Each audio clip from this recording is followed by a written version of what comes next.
Hello and welcome to the Free Cheese episode 394. I'm your Joe Dix, joined by Mark Augustiniak. What's up? Matt Zellner. Hello. The Free Cheese is a weekly video game podcast about video games brought to you once a week by thefreecheese.com.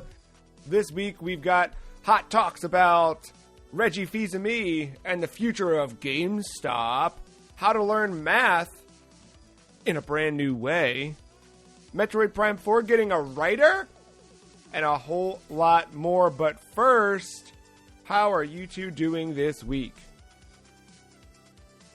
I'm still I've mixed emotions and feelings from the night before.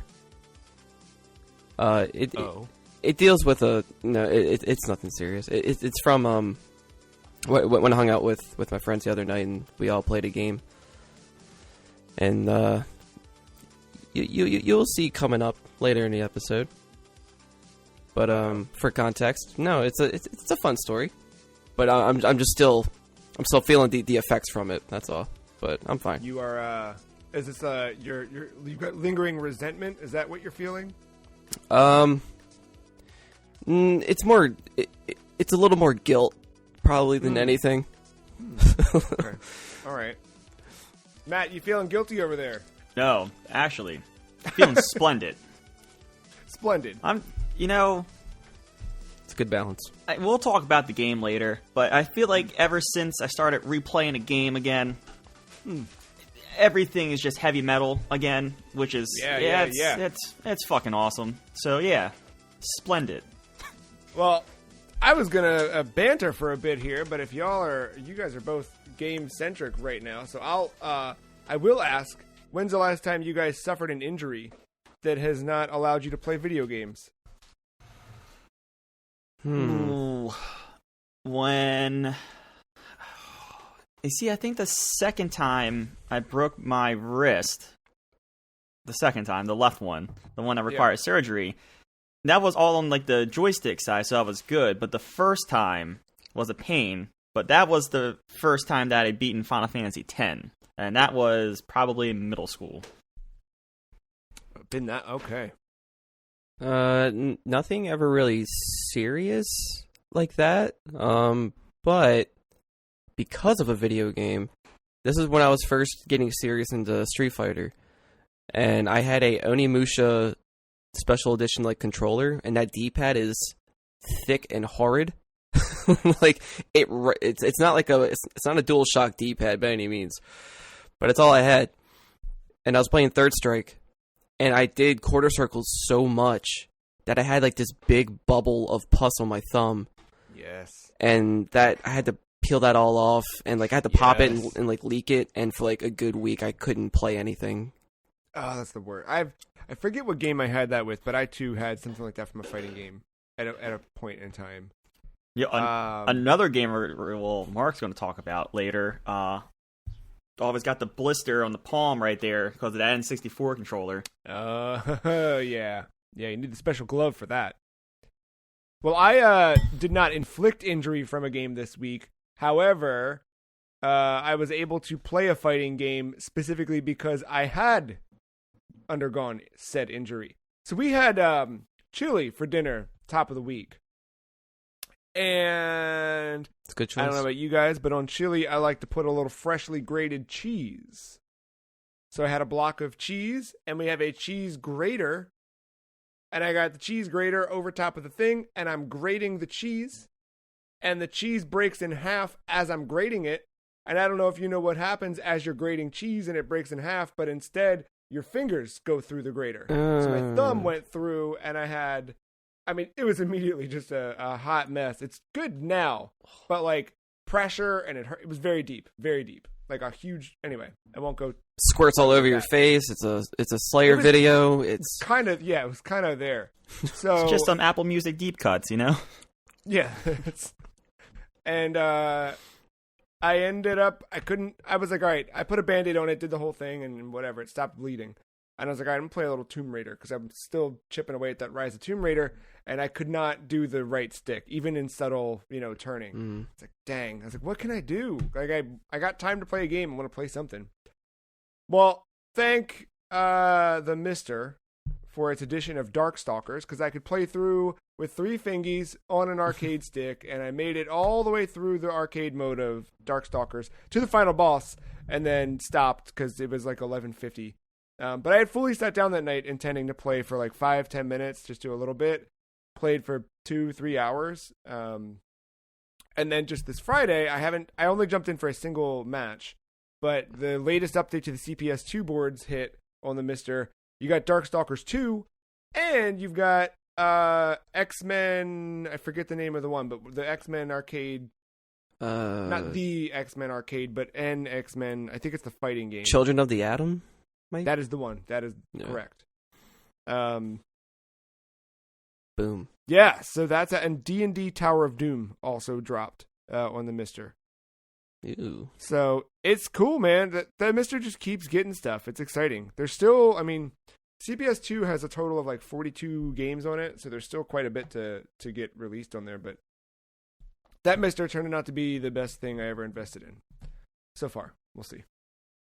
And then speaking of fighting, I mean, listeners, if you're not ready for some fighting game conversation, too late. It's happening. Melty Blood. Project Lumina and developer French Bread have officially announced 2D fighting game Melty Blood Type Lumina coming to PS4, Xbox One, and Switch later this year. Melty Blood, kind of like the predecessor to those Under Night In-Birth games. This is the one that, I don't know if you guys have ever heard of. Nope, no, I don't remember his name. Guy from New York, he's a big announcer at EVO, and helped kind of organize a lot of that stuff. NoClip did a mini documentary on him, but he kind of got his start running Melty Blood streams from his apartment in New York. Prior to that, like, they would hang out outside of convenience stores in New York, and they would unplug vending machines so they could plug in rigs on the street, and they'd play with, like, if you look up some of this stuff, like, just look up Melty Blood. Melty Blood's that game where the people who play it, it doesn't matter what they have, they will find a way to play it on anything. It's one of those convention ones where you try to walk through a convention and you trip on someone, it's because they're playing Melty Blood. Like, this is that game. But it's exciting because it hasn't really been, it's available easily enough, but not a new one. So this is cool and exciting. And French Bread, they've been doing a lot of that Under Night stuff for a while, so it's cool for them to kind of go back to this. And speaking of going back, I also found out just this morning that Asuka won 20% Ribon. I'm not sure if that's the actual title of this. This is a very weird news story. This came by way of a tweet that was translating a Japanese stream. But from what I can gather from that, because there's no news outlets are reporting on this, but the video states that Asuka won 20% Ribon or Ribon EE are based on the Sharp X68000 version of the game, the original Asuka won 20%. But they're adding in new systems and new characters. They're going to release a version on the Mega Drive, and then the EE version is going to be on Switch with more features and a story mode added. So Asuka 120, if people haven't heard of that one before, it is a fighting game, the first licensed fighting game based on an anime. And this one, you play as high school girls who are all on various sports teams. So your fighting takes place with the respective,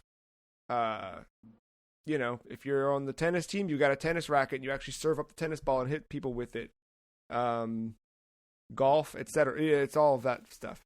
It's a super fun technical fighting game that I think the character animations and sprite work is really well done too. But that's not it for fighting games this week, as Tekken 7 saw its latest release in one Lily Sobieska. Nope, that is not the right one. Lydia Sobieska, not from the movie Joyride featuring Paul Walker and Steve Zahn. This is apparently the president of Poland. Is that right, Mark? Can you vouch for that? I don't know her story. But Lydia Sobieska is from Poland.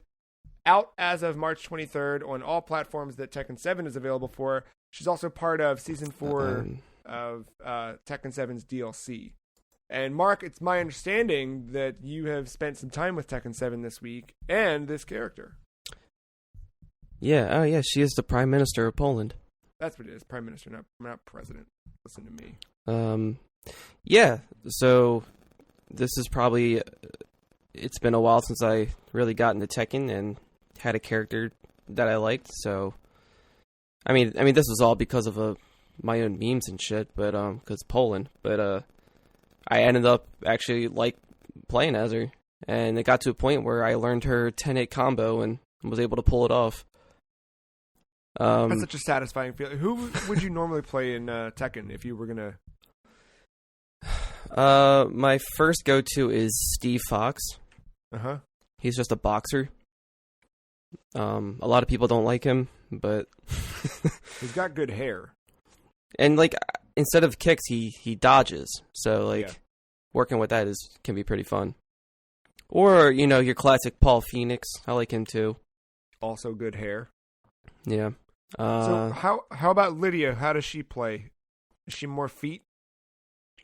She's kind of like your, basic karate type of fighter. Okay. Just very straightforward, punches and kicks. But the way you can string them together is pretty cool. And she has, these... she has these stances you can link your attacks into, and depending on the stance she takes a form in, you have to hit a direction followed by another button to activate a different kind of move from that. So it branches into its own thing again. And I forget the name of the stances. They're nothing too significant. It's like Cat 1 something and Heaven and Earth I think is the other one. Actually, they sound kind of epic once you talk about it. But I was trying to figure all that out, how to string stuff together, do these little combos.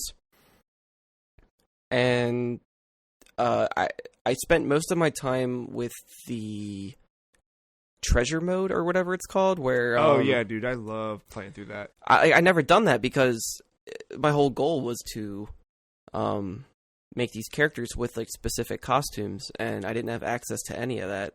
So I needed to get fight money, and I needed to try to unlock stuff through that treasure mode. Mm-hmm. So I just kept going and going until it started to become a challenge, because I think the difficulty keeps going up the further you go. And I don't know what their characters are based on. I don't know if it's based on other real real players data, maybe record it into a character or what? If they're just because some of the ones in Injustice are just kind of random gear sets that happen when you're doing their multiverse mode. Yeah, and some of these have weird nicknames, and I can't tell if they're by Namco or if it's a Drivatar situation. Yeah. But so I spent total probably around 10 to 12 hours worth with her. Yeah. Just waiting for her to come out, because I think she released at around 12, I think, or somewhere in the mid afternoon for us on back on Tuesday or Wednesday. Mm-hmm. So I went through that, and then finally my friend was streaming some fighting games the other day, and we got to play, and that's when I got to test everything out for sure, because practice doesn't mean shit until you're into a real fight, because you start to panic and you can't do the moves the same way that you've been practicing for so long. And that's when I got to pull off the 10-8 combo, and it felt good. Felt so good. But yeah, it's been a while since I've gotten really good at a fighting game. I feel like I've had fun and I've learned a little bit, but that actual skill increase has been, maybe Injustice 2 was the last time. Right. And I went to see what her alternate costumes were, to see if there was a tracksuit option for her. There isn't. No. But I had to make one. And because the tracksuit is a kind of a default item that everybody can equip for the most part. You get the jacket, the Santa hat or and so you get the jacket, and then you get the pants and shoes. And for her, she doesn't have the track pants necessarily. It's like workout shorts, like spandex, like capris kind of thing. Does it have the stripes down the side though? It is still like a solid stripe. Okay. Going down both of them. So, I made all that, red and white to match and to match your own tracksuit. Of course. And I did this to a couple other characters as well. So whenever I play somebody online, they all have this tracksuit. So yeah, so it's my Slav squad, my pierogi posse, whatever you want to call it. So here's my question. As things eventually get back to normal and we can start going to conventions with the future of Evo in PlayStation's hands, are you going to wear said tracksuit and enter into competition here? If it gets that serious, I will commit to that bit. I support for sure. This. If you do that, I will dress as Morrigan and go with you. Oh, now we're talking. Yeah. And I even went as far as like I gave Lydia like a Dark Slav mode. So like it's kind of like the Evil Ryu equivalent. Yeah. So yeah, red tracksuit is good Lydia. Bad Lydia is a black jacket with jeans and boots, and she has a little flat cap, like a little beret on top, and she has a rifle attached to her back and a magnum on her hip. That's when she needs to go collect money from the restaurant owners, right? Yeah, just gotta shoot some knees in, whatever. Like just play dirty, kick them when they're down. No honor, all honor is gone. No, yeah. At any cost, get what she needs. And you can use those items. She's the prime minister, man. She does what she needs to do. Yeah. How do you think she got there? I want to jump back into Tekken 7. I pushed that update the other night on PS4 and it was crawling, so we'll get there. But you're playing on PS4, right? Yeah. Not my preferred, but yeah. I just remembered that I need to get PS Plus again if I'm going to do that. But also, we got that Dragon's Crown, so maybe I should do that sooner than later anyway. Oh, yeah. They got one more character for that Season 4 DLC, I think. I think when I got it, it was Kunimitsu, and she was the first of 3. So I don't know. Oh, is it only 3? I think it's a smaller one because I think this DLC pack was only $15 instead of the normal like $25. Does that mean a new game is coming? Maybe. I don't know. I've been dreaming a lot about Tekken, so for what that's worth, do my dreams count for video game announcements? Because if so, Tekken 8 coming to a theater near you? I don't know. Speaking of DLC, Matt, you've been hanging out with the old gods, or the ancient gods, as they're known in Doom Eternal. Yeah. Last week, part 2 dropped of this 2-part DLC. And since, I don't know, probably like Game of the Year, I've had this weird itch of wanting to play Doom again. So, yeah, last week when it dropped, I bought the Season Pass, quote-unquote. And, a little late, but I jumped into part 1 this week. So, what I did, just because I've heard that this game's difficulty, it does ramp as the game goes along, and so you get to the tip, and then that's where the ancient gods kind of picks up from in difficulty. So what I did was one of the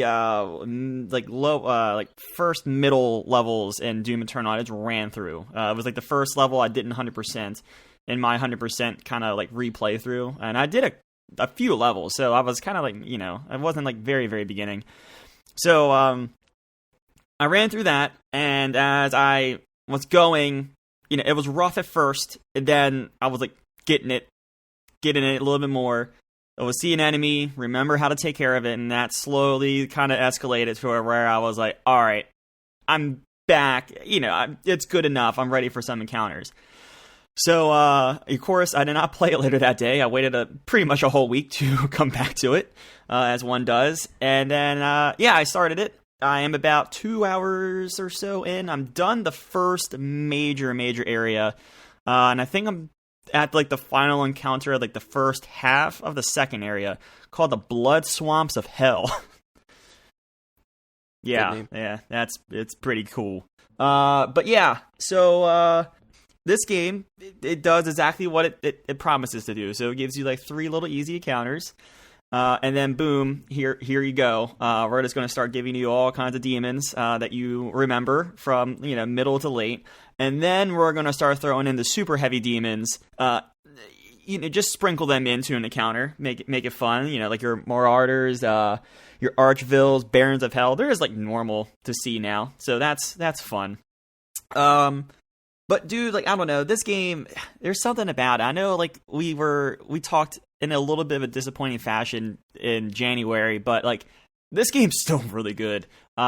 Especially like once you get back in that loop. And I liked the whole do this for armor, do this for health, do this for ammo.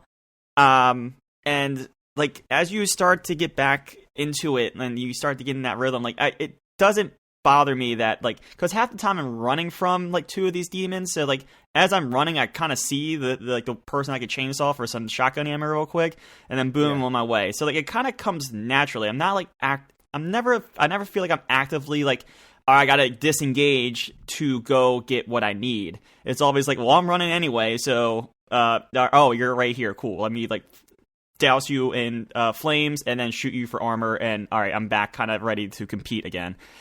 So, like, I never minded that, and in this, I feel like it just comes even more naturally, where I'm just, I'm kind of more running from the fight sometimes, so it just comes naturally right there.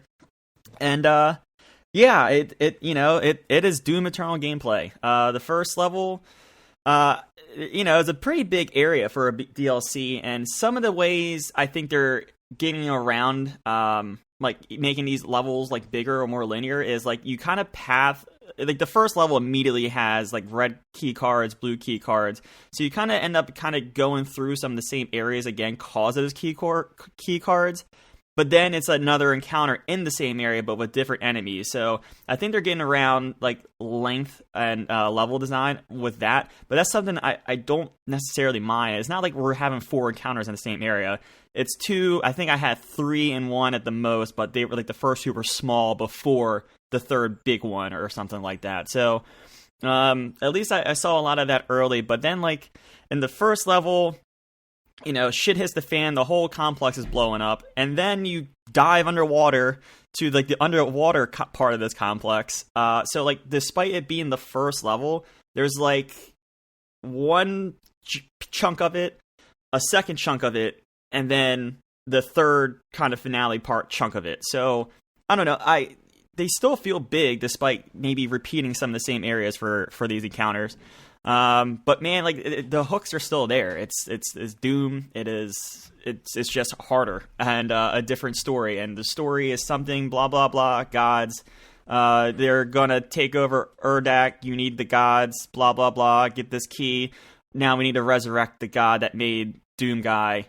Okay. Yeah. And so that's I think the story is like just enough to let you follow it, but not enough that it bogs it down, right? It's like, it's silly and it's whatever and it's metal and that all that fun stuff, but it's like it doesn't take itself too seriously, which is great, because if it did, it would be like, And then, but I played the intro of it again last week, actually, like on the 1-year anniversary of the release, coincidentally. And that bit at the beginning where you fight that, not fight, but you encounter that, like, priest guy. Because remember the beginning of the game, you have to go chase down the 3 priests. And that first one where you rip off his head and you're holding it, and, like, there's a little bit of story set up, but really, he just rips off the dude. It's kind of similar to the first game where, there's story and he's just like, I'm going to punch this monitor and just get going. Yeah. That's the same approach. And then the codec pages are still there, and like the secret areas, or for you to kind of get more of the lore. And those pages, I think the thing about them in the first game was they were always a little too long to like. It would be cool to read like a paragraph and hop back in. They're still like that length where you have to like scroll just enough to complete it. And that kind of takes me out of the game for too long to keep going back to them. But, if you want to get all the lore, it is there. So it's just a matter of finding the secret spots. And, they're not terribly hard to find. It's just like kind of the main campaign there. But yeah, some new stuff I've encountered already. One is, I guess you can call it an enemy type. There's turrets now in the area. So there's this little eyeball that pops up. And from these little, like, little geysers or whatever, and they shoot at you. They require you to use your sniper rounds and the automatic weapon, 2 shots, and it takes them out, and they usually bleed out or like give out ammo after the fact. So there was always the buff totem where you kind of ran around to debuff all the enemies in the area, and then tables turn, and then you can kind of take them out.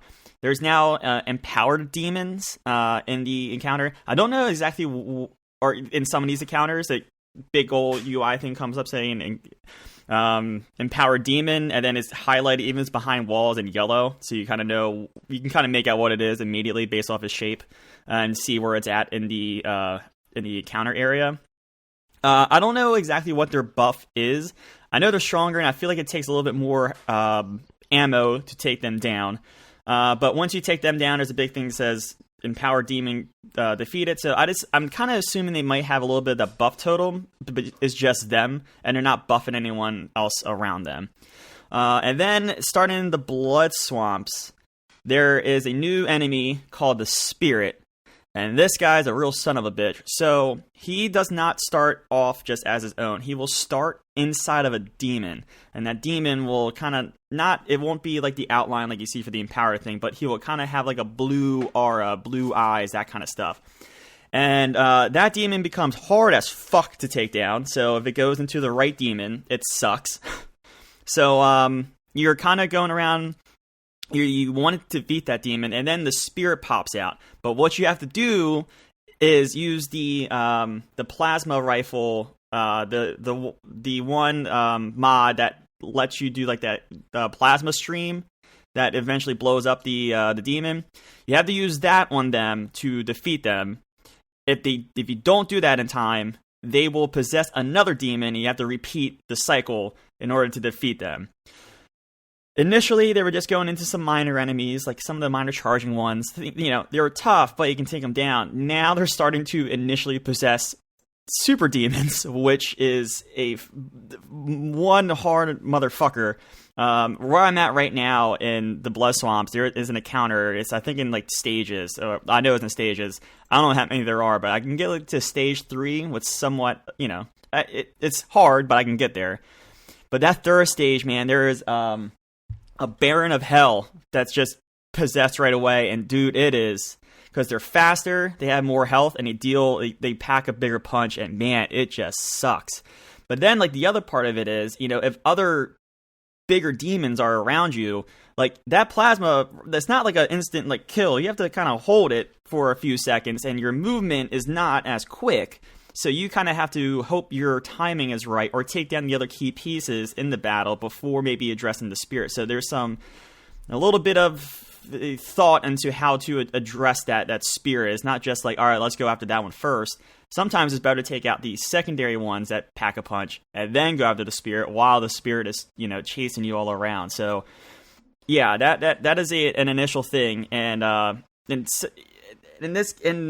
know, by the end of the main campaign, you kind of start thinking like, all right, well, I think I've seen everything. What can they do next? Oh, okay, that makes it harder. I'm now doing that. I'm like thinking like, how can they make this harder? And it just constantly figures out a way to just constantly fuck you over, it feels like.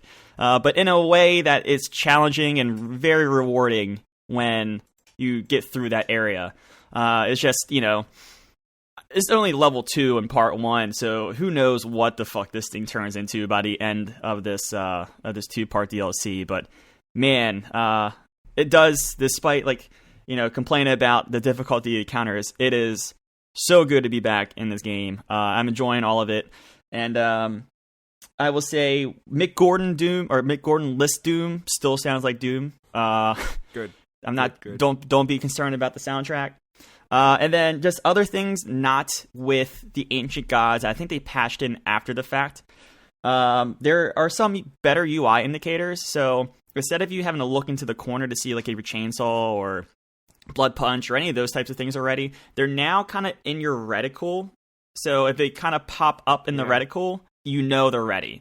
So your eyes don't leave the middle of the screen as much, so that way you're not as distracted as you're trying to quickly maneuver all the obstacles and the encounter and demons and whatnot. So I haven't gotten used to them being there. I still find myself either like just hoping that is there when I go to use it, or looking into the corner still. But they are there, and I think you can turn them on or off depending on UI stuff.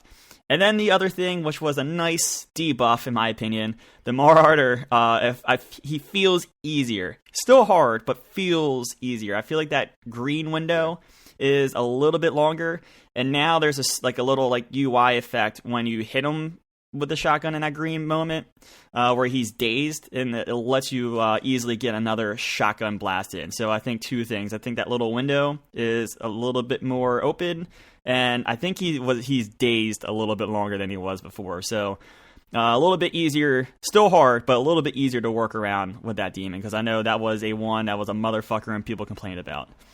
Yeah, he was the first one that everyone kind of hit and went, "Oh, this game's tough."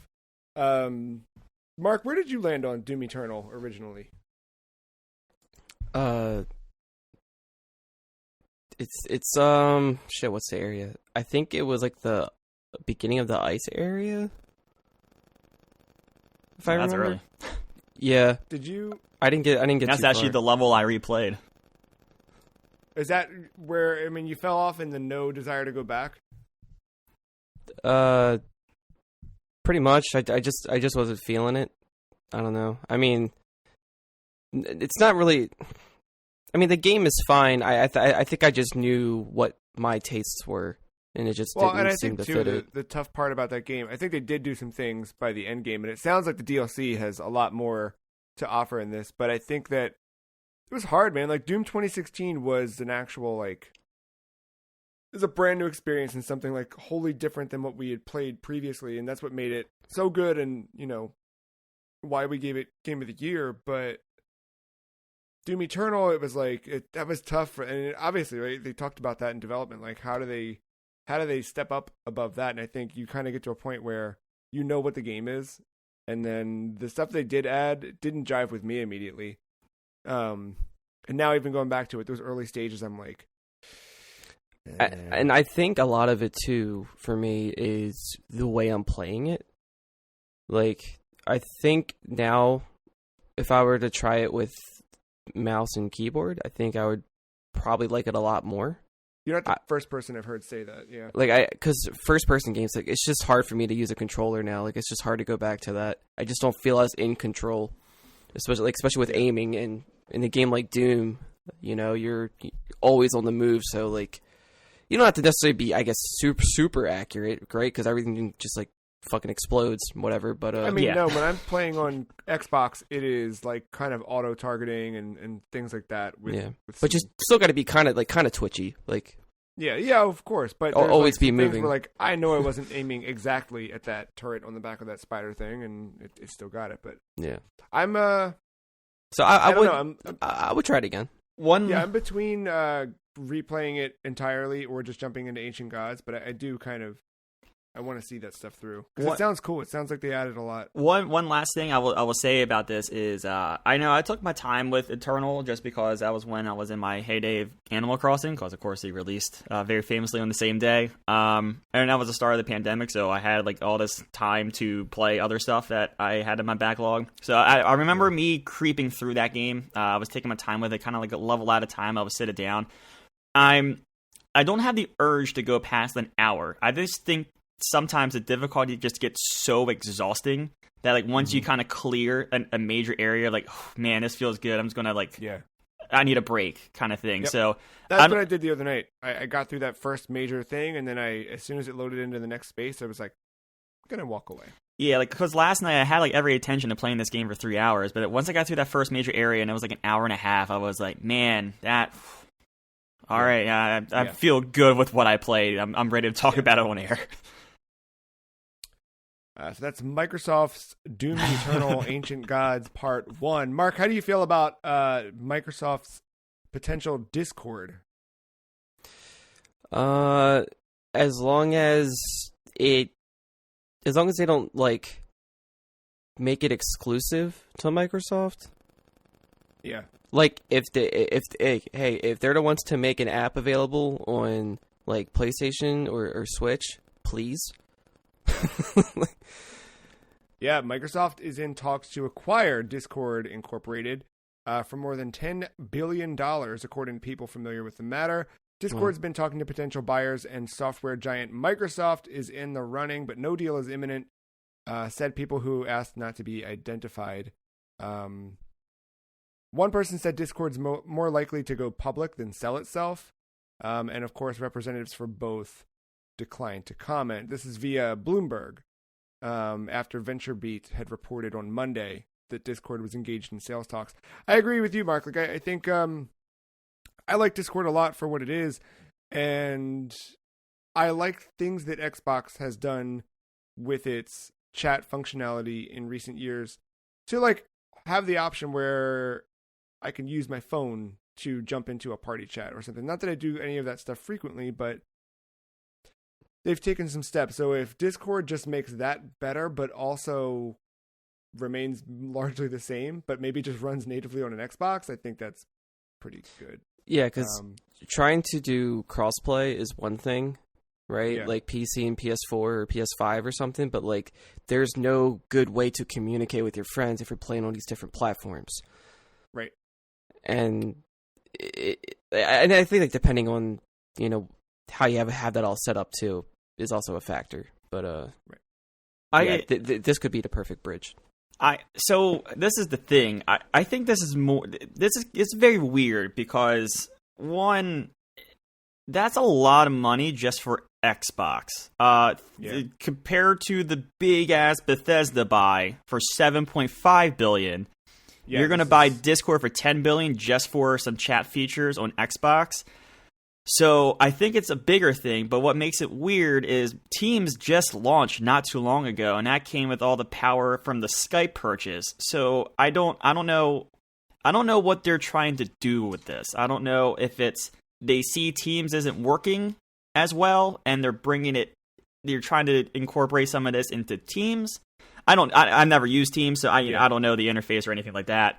But or if Microsoft's just trying to buy a competitor, leave Discord as like a commercial thing, but also use their prowess in the business thing and make a true competitor to Slack. I don't know, but this is much bigger than Xbox, with it being $10 billion. This is the emphasis: $7.5 billion for Bethesda and all those companies. ZeniMax. Well, ZeniMax, right? yeah, which is so much. And then $10 billion for this, like something's not adding up there, and I think this is a bigger Microsoft thing than just Xbox, even though Discord does appeal more towards gamers. No, that's a good point. It could also be Discord wanted to see how much they're worth so they can go public, right? Like it could just be that. I don't know. Speaking of ZeniMax, former developer or former member of Tango Gameworks, Ikumi Nakamura left Tango Gameworks a little while ago. Of course, Nakamura famously of the E3 presentation where Ghostwire Tokyo was first announced, and she rose to internet fame. A new recent documentary from Archipel under they have a different channel they're kind of running some things out of, alternative mini documentaries. Archipel is a small team of documentary makers who have primarily shifted to focus just on the video game industry, and they've done some really, really great exposés on prominent figures in video game history. And they spoke with Nakamura. Actually, they went on an adventure with Nakamura, which was great. I don't know if you guys watched this, but she takes them on a tour of all these abandoned buildings in Japan. And she just kind of goes like spelunking through nightmare towns. It's cool.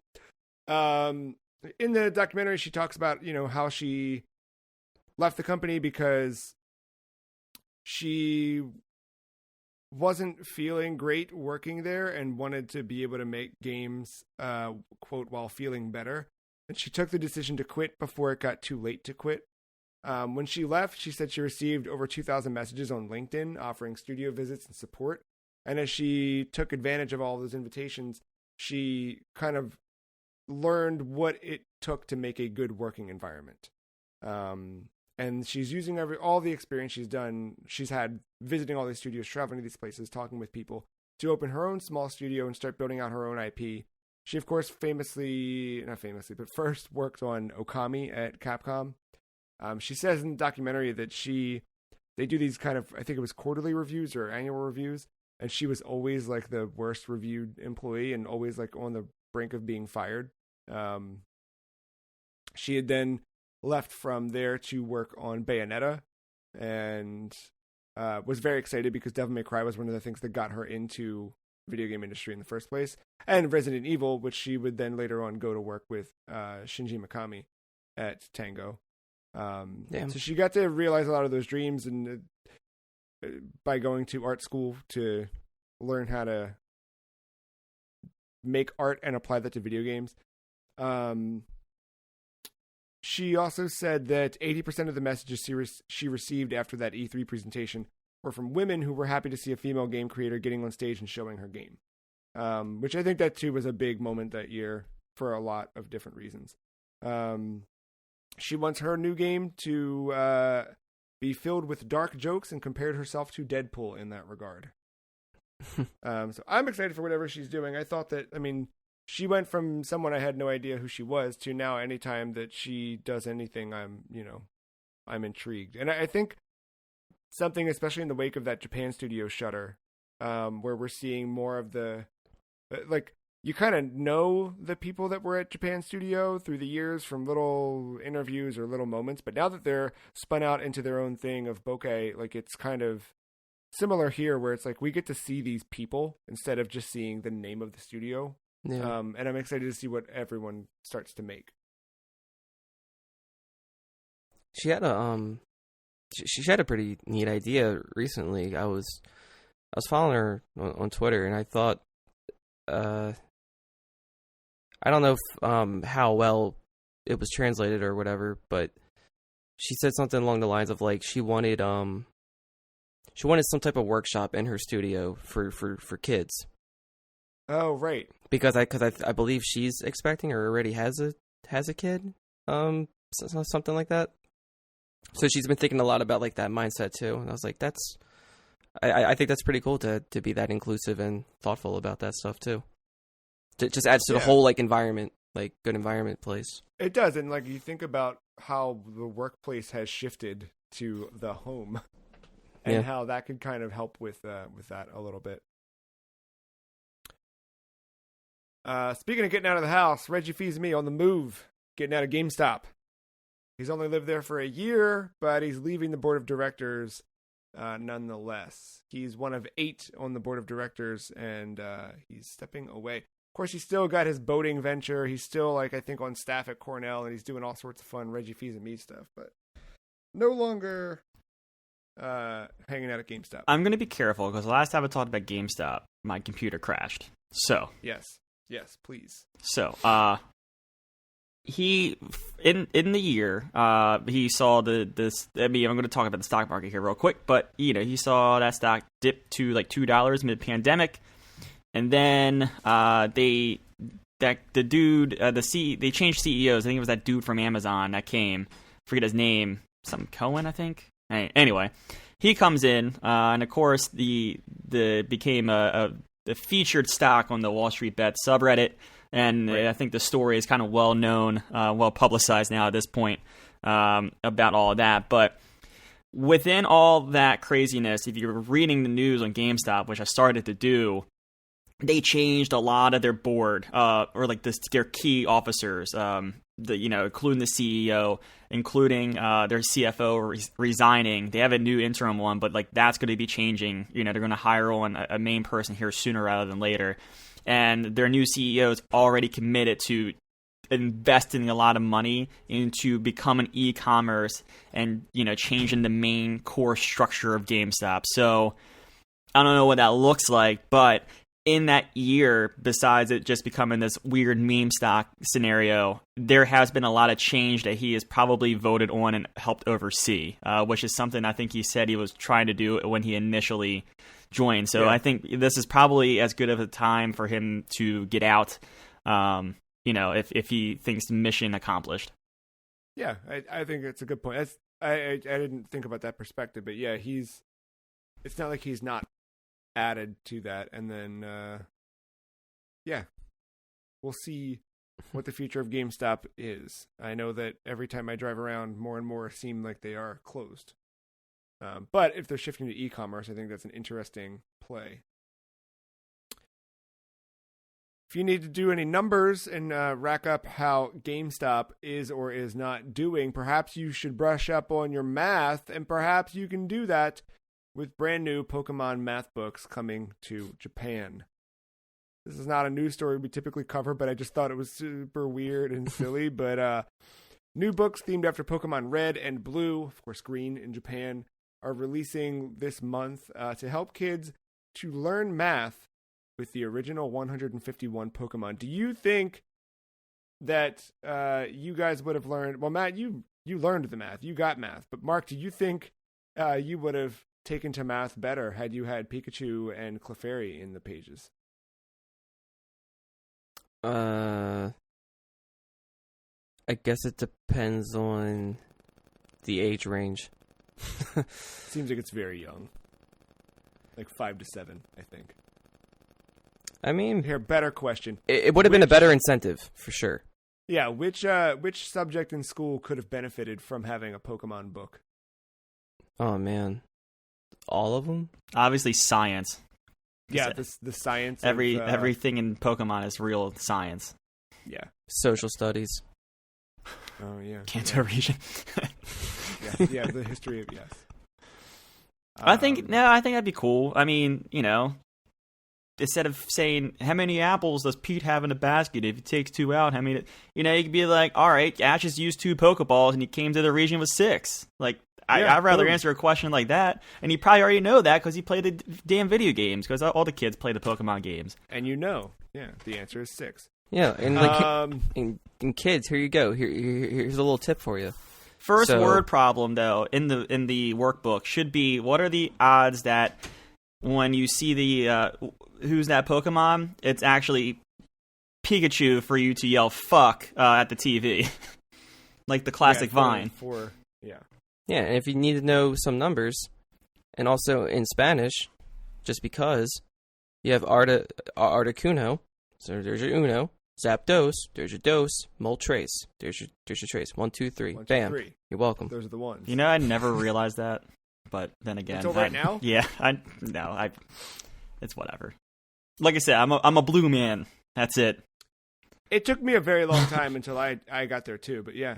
What was it? I think when I talked about Symphony of the Night for the first time, like 3 years ago at this point, I just when I learned that Alucard is Dracula backwards.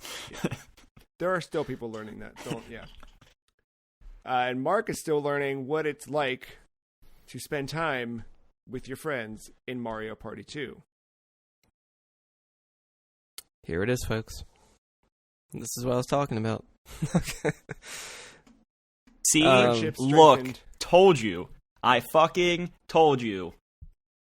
You're no more friends. Well, I mean, spoilers, we're still friends, but after kissing and making up, that's why.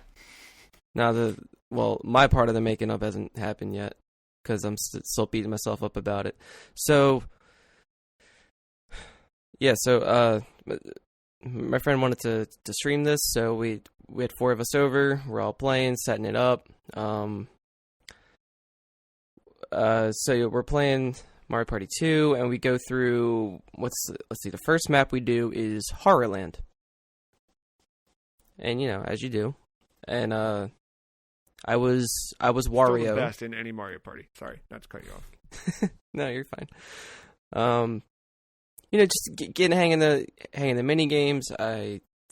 Not as bad as I thought. I don't think we ever really ran into the ones that were more prone to injury. But it was still fun just trying to learn everything and whatever. It didn't feel too bad. We had bonus stars turned on, and we did 35 turns for the first map. If it wasn't for the bonus stars, I would have won that one. I came in second. And then that's just how it goes, you know. Like my friend was DK, and she wasn't doing too hot for the majority of that game. And by the end of it, bonus star put 1 star above me. I was like, no, it tied us, but she had more coins. That's what happened. I was like, okay. Yeah, this is the name of the it's game the only right board there. game that rewards anyone for losing all the time. Oh, look, you land on 20 red spaces. That should suck. No, you get a star out of it. Fuck off. It's the epitome of the 90s child, man. There are no more losers. You're just the last winner, right? No, you lost. Shout out to You George lost Carlin. hard in that game. Well, And- yeah. and but it's always they the make sure same- everybody gets propped up, and that's why this generation thinks everything should be handed to them. That, Yeah. and they have, one-click delivery. But Maybe that's why I don't vibe with this game, because I'm tired of all the handouts.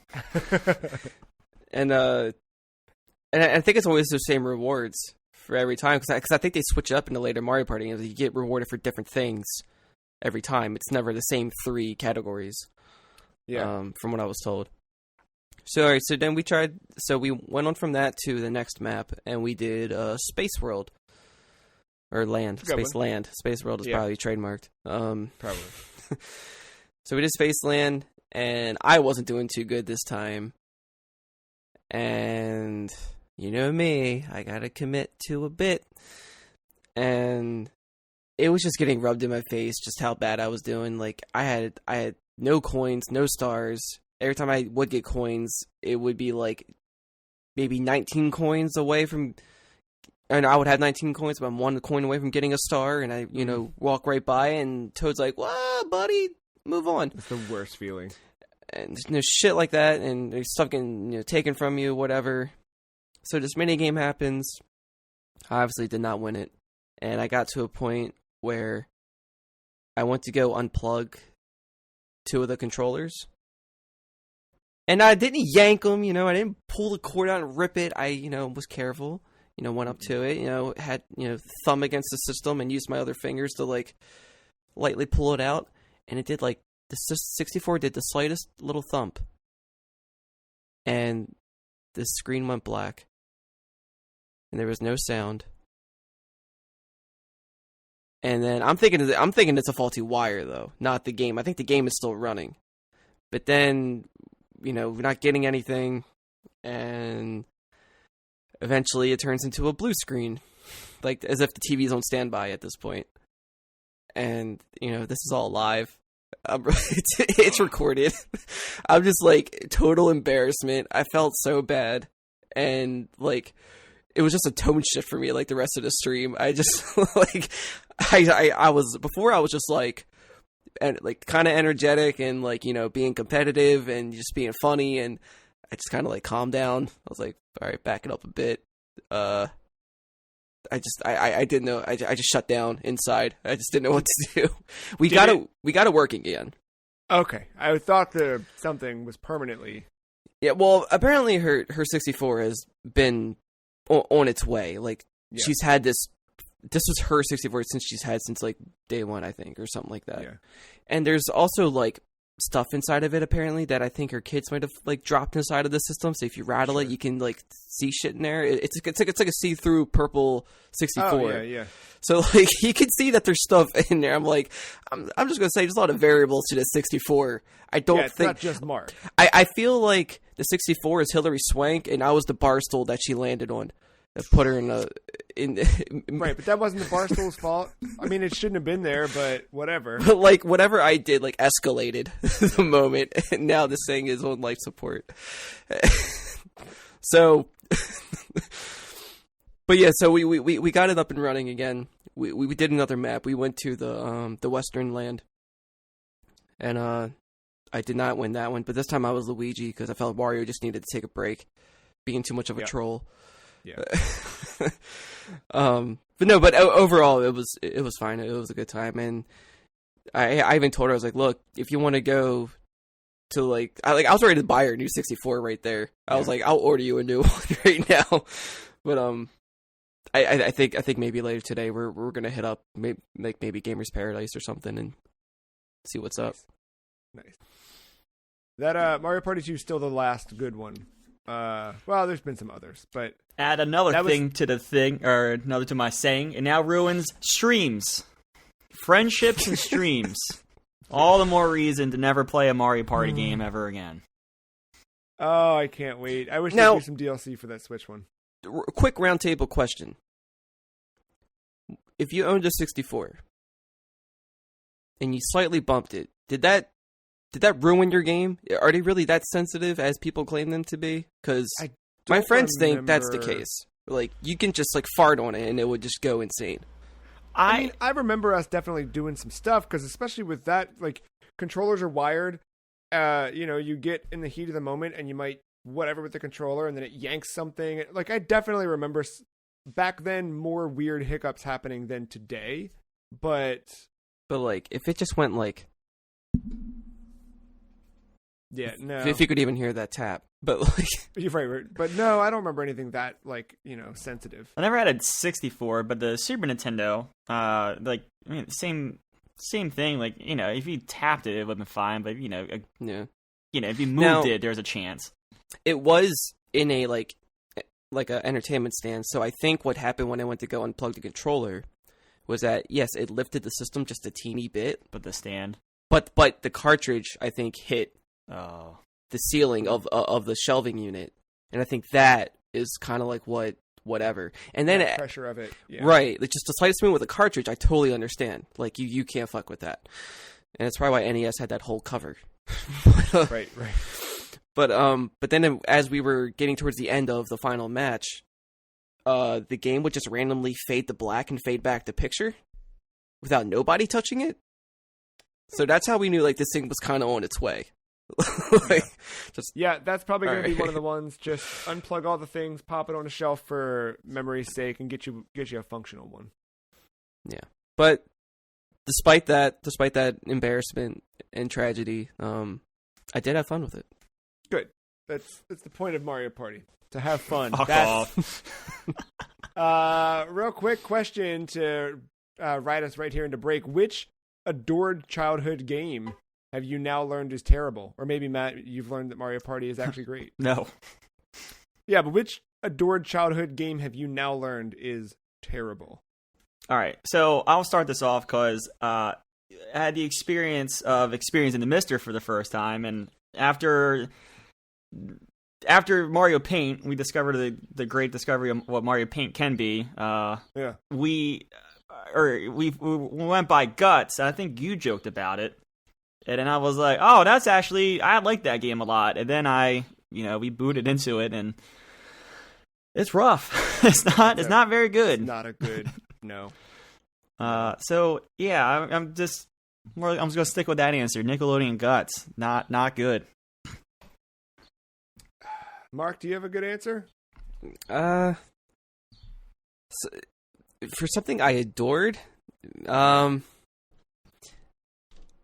first thing that comes to mind is like Bubsy. Yeah. But Bubsy isn't really bad to me. Am I like either? Like, at least the first game, like it's not great. It's hard to get into it. But as a kid who just liked mascot characters, just because, yeah, I liked it then, and I don't think I could go back to it now with the same type of patience and whatever. Now that I know more. So yeah. I guess, yeah. In a similar vein, Clay Fighter. When I was a kid, I thought and like Boogerman, like that whole thing was like, I loved it. I thought it was super rad. And then like you play them today, and they just don't feel good anymore. I don't know that they ever did, but Boogerman was in the 64 one. Well, Boogerman as a game separately, but also he was in the but like I'm thinking along the same lines, like that era of video games of like butts and farts and boogers that were like funny to rent and play, and you could kind of spend some time with them. Going back to those now, just not a great time. There's even some like prominent ones that don't hold up to me. Like, I don't know. I feel like when I went back to Crash Bandicoot and Spyro, they weren't terrible, but they were a lot stiffer than I remember, I'm going to give honorable mention to some old WWF games, Warzone and Attitude. Warzone, that was my first. Yeah, you like them then, and then try playing them now. They're not good. Not good at all. Yeah, that's true. Well, neither are the new wrestling games, so. GoldenEye. GoldenEye that's is the epitome. That's the answer. Can't go back. No. I tried, man. I tried. It just doesn't. I guess you could say Perfect Dark, too. Any of those first-person shooters in that area. Yeah. I liked Perfect Dark on the 360, but if you go back to the OG, on N64, and by Perfect Dark on the 360, I don't mean Zero. The launch title. I mean the port from N64 where they modernized the controls a bit. If you want to write in, tell us which game you loved as a kid and now learned is not a great game. Podcast at thefreecheese.com. We're going to take a quick break, and when we get back, we'll talk about games that wake you up at 4 o'clock in the morning after this.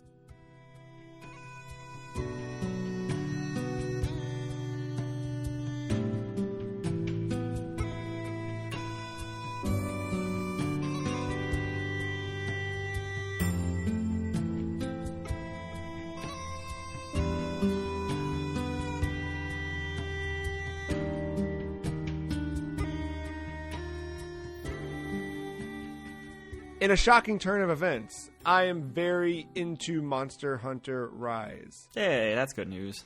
I know. I'm happy that the pre-order happened and it worked out, because last week I was really bummed that I'd have to be playing Monster Hunter. It's a really good game. I'm very early still, but it's so much more accessible than even World was.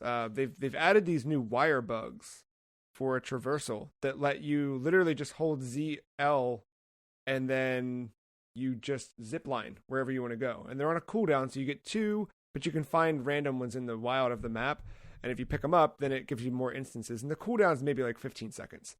But you can do some really cool things. So what happened, I wake up I think I went to bed at like, I don't know, 11 or midnight, and I wake up at 4:30.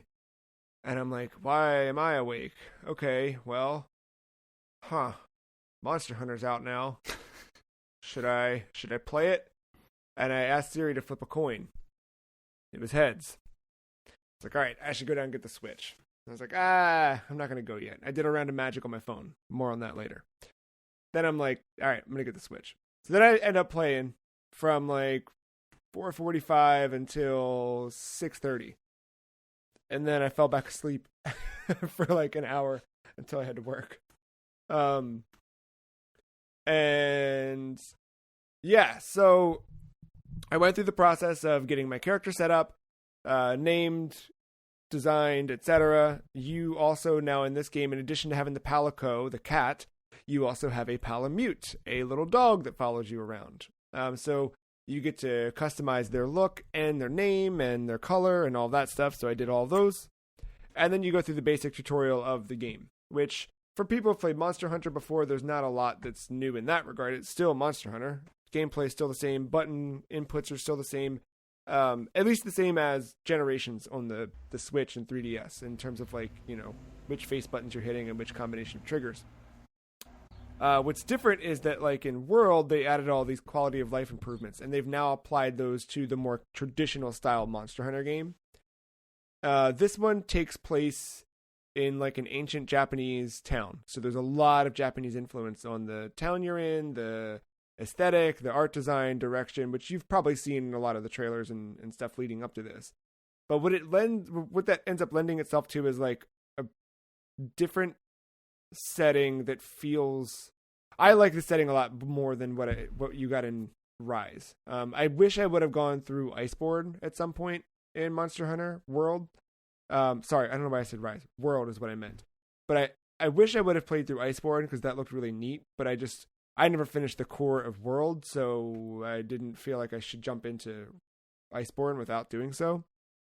But this, I mean, you get this cool Japanese town. The music's really cool. Like, the music has very similar vibes to me as Nier Automata in some of the, like, quieter moments of that game that have, like, a little bit of the choir singing and stuff.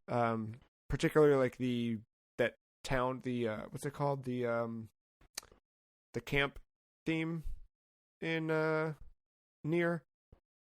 But again, it's running on the RE engine, and it looks like it should not be on a Switch. Like, it really does look that good. I think it plays super smooth. I've played 3 different ways now. I've played on my Switch handheld in bed. I've played on my Switch docked on the TV with a Pro Controller. And I've played, I borrowed Katie's Switch, since my account's on there anyway, and installed it. And with, cloud saves through Switch Online, I'm able to kind of pick up and go. And playing on a Switch Lite is maybe not my preferred, but, with the Switch Lite, to me, I haven't spent a bunch of time with it because it's hers.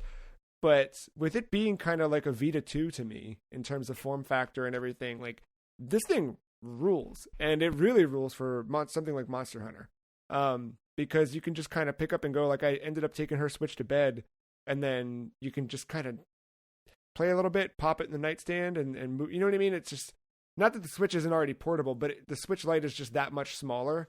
The buttons are clickier, which I really like. Like, the triggers on a Switch Lite actually have like a little click to them, which is cool. Face buttons are a little bigger than what you get on a Joy-Con.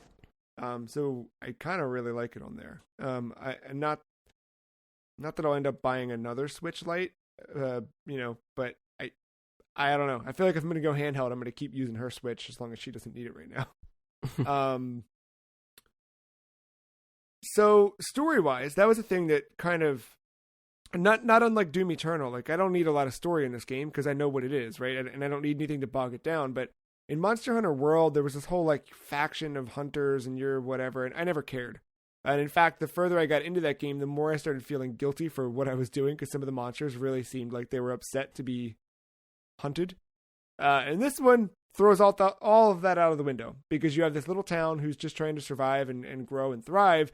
And after years of peace, suddenly all of these monsters from wherever are charging through the town, going on a rampage. So they must be stopped. And all it took was that little tiny sentence for me to go, oh yeah, cool, I don't feel guilty anymore. Let's go kill them.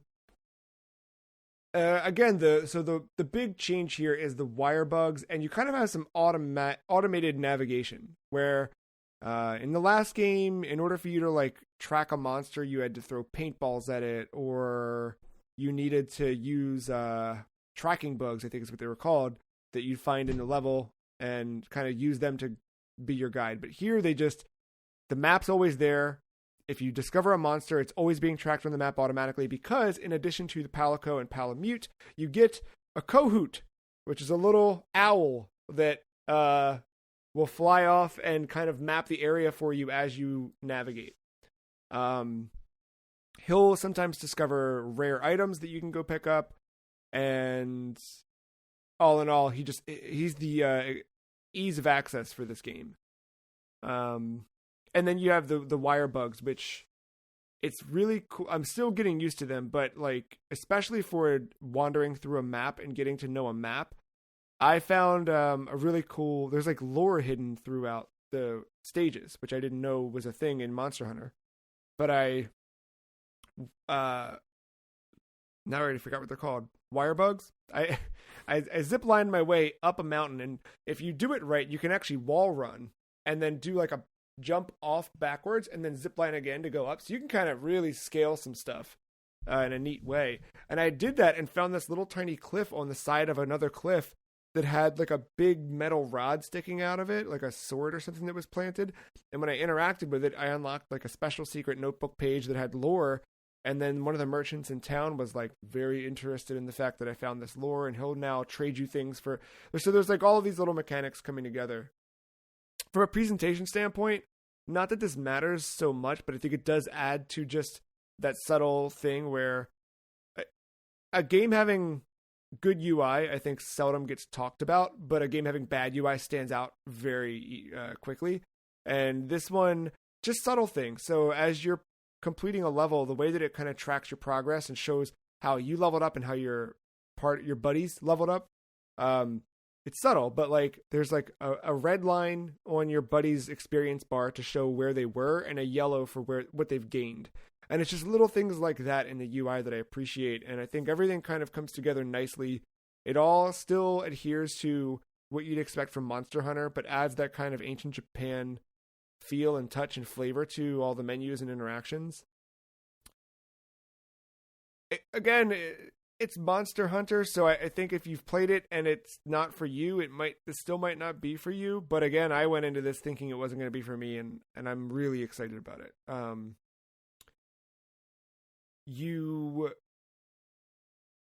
The other part that's cool is you have quests for the village and you have quests for you. So you can do the hub quest where you play online or by yourself even, but they're just kind of whatever. The village quests are actually like the story-based quests that help the village move along. So there's different shops and things that'll open up the further along you go, and I don't know, man. It's a lot of fun. By default, my character was given the long sword, and I'm kind of sticking with that for right now, just so I can get comfortable with one weapon before changing it up too much. But I already feel more competent. Maybe it's because I've played 2 of the games in the series already, but I feel a lot more competent in this one.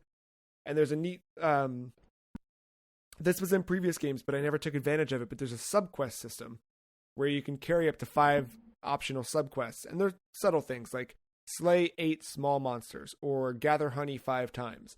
And by doing those, you're getting little tiny rewards. A big part of doing those is getting armor spheres, which you need to upgrade or forge any new armor. So I'm kind of like, it's not unlike grabbing your dailies or whatever in a Destiny, but you kind of like gather up your sub quest before you go into an adventure. You jump in, you do that, and as you collect things, you're checking things off the list, getting more resources, and slowly just building better gear. How's the cooking? Haven't done it yet. However, I just finished an urgent quest that unlocks it. So, funnily enough, I named all of my buddies something in Japanese, and I named the cat Dango, which is like the little. Have you ever seen like the little Japanese like balls on a stick? They're like dough balls on a stick that they're flavored differently. So I named the cat Dango, not realizing that this game is filled with Dango. There's a whole Dango stand. So you once you do the urgent quest where one of the monsters was like thrashing through and trying to bash stop the whatever the Dango lady needed, you can now, she gives you a free Dango ticket and you can go. So I was about to do it, and then I was like, you know what, let me save this, because I was playing handheld. I was like, let me save this for when I'm back on the TV. I want to see it in full effect. Nice. But yeah, man, that cooking stuff's always the best. Or having stuff cooked for you. But it seems like so far it's all Dango, which is cool because I think you just get different kinds. But everyone in the town just keeps telling you, you have to try the rabbit Dango. You have to try the rabbit Dango. So I'm going to try the rabbit Dango soon. Wait, so in Zelda, the Dango, is that supposed to be... spelled differently. Okay. The Never mind. No, the in Zelda it's D-O-N-G-O. This is D-A-N-G-O. Ah. Dango. But it still could be. I'm sure somewhere in the Zelda lore someone has consumed a Dodongo.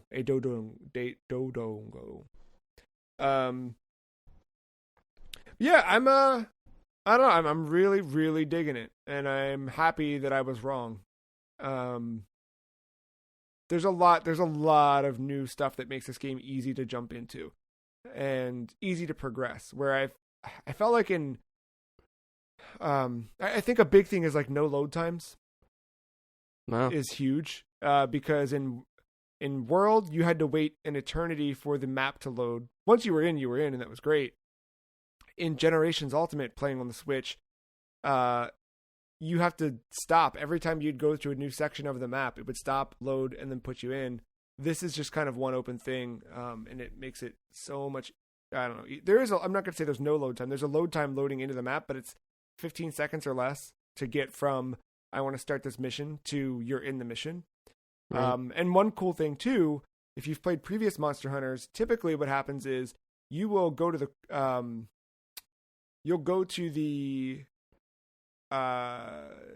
board, like to find a quest or set on a quest, and you need to do a very specific process to do that. You can still do it that way, or after you've accepted a quest, you just hit ZR and it loads from anywhere on the map. Damn. From anything, which sounds so subtle and silly and whatever, but like those little things, I think they've done a lot to make this game really approachable for anybody. And I think people who love Monster Hunter are still going to love this for every reason that they love Monster Hunter. And then someone like me who I want to love Monster Hunter, and I've had good times with it in the last year since I started poking at it, but never really got all the way there. I think I'm getting closer to all the way there. So we'll see. This is exclusive, right? For now. A For PC now. version's been announced that's due out early 2022. Okay. But yeah. It's a good I platform. think it's cool. I think if anyone's curious, there is the demo, I think, is still available. And it lets you do up to 30 quests, which if you spent your time on those quests, you could get about 30 hours out of the demo, replaying them. You're not going to get the story beats or anything like that, but you can get kind of the core bit. And I think you could use the wire bugs, although I never learned the wire bugs in the main game because I don't remember a tutorial in the demo. I didn't learn them. There's very good tutorials that set up. There's a guy, I forget his name now, Master Usashi, I think. I can't remember now. But he walks you through everything, how to ride a monster. Instead of defeating it, you can do that. How to capture a monster instead of defeating it, those types of things. One other thing, it's subtle, but because, the game is so heavily Japanese influenced, it would be weird if you couldn't. But it is fully English voice and text, but at any point you can switch it to Japanese voice and text. You could, and all traditional languages that you're used to, they're there. And you can flip on the fly. The lip flap sync is still set to Japanese, I think.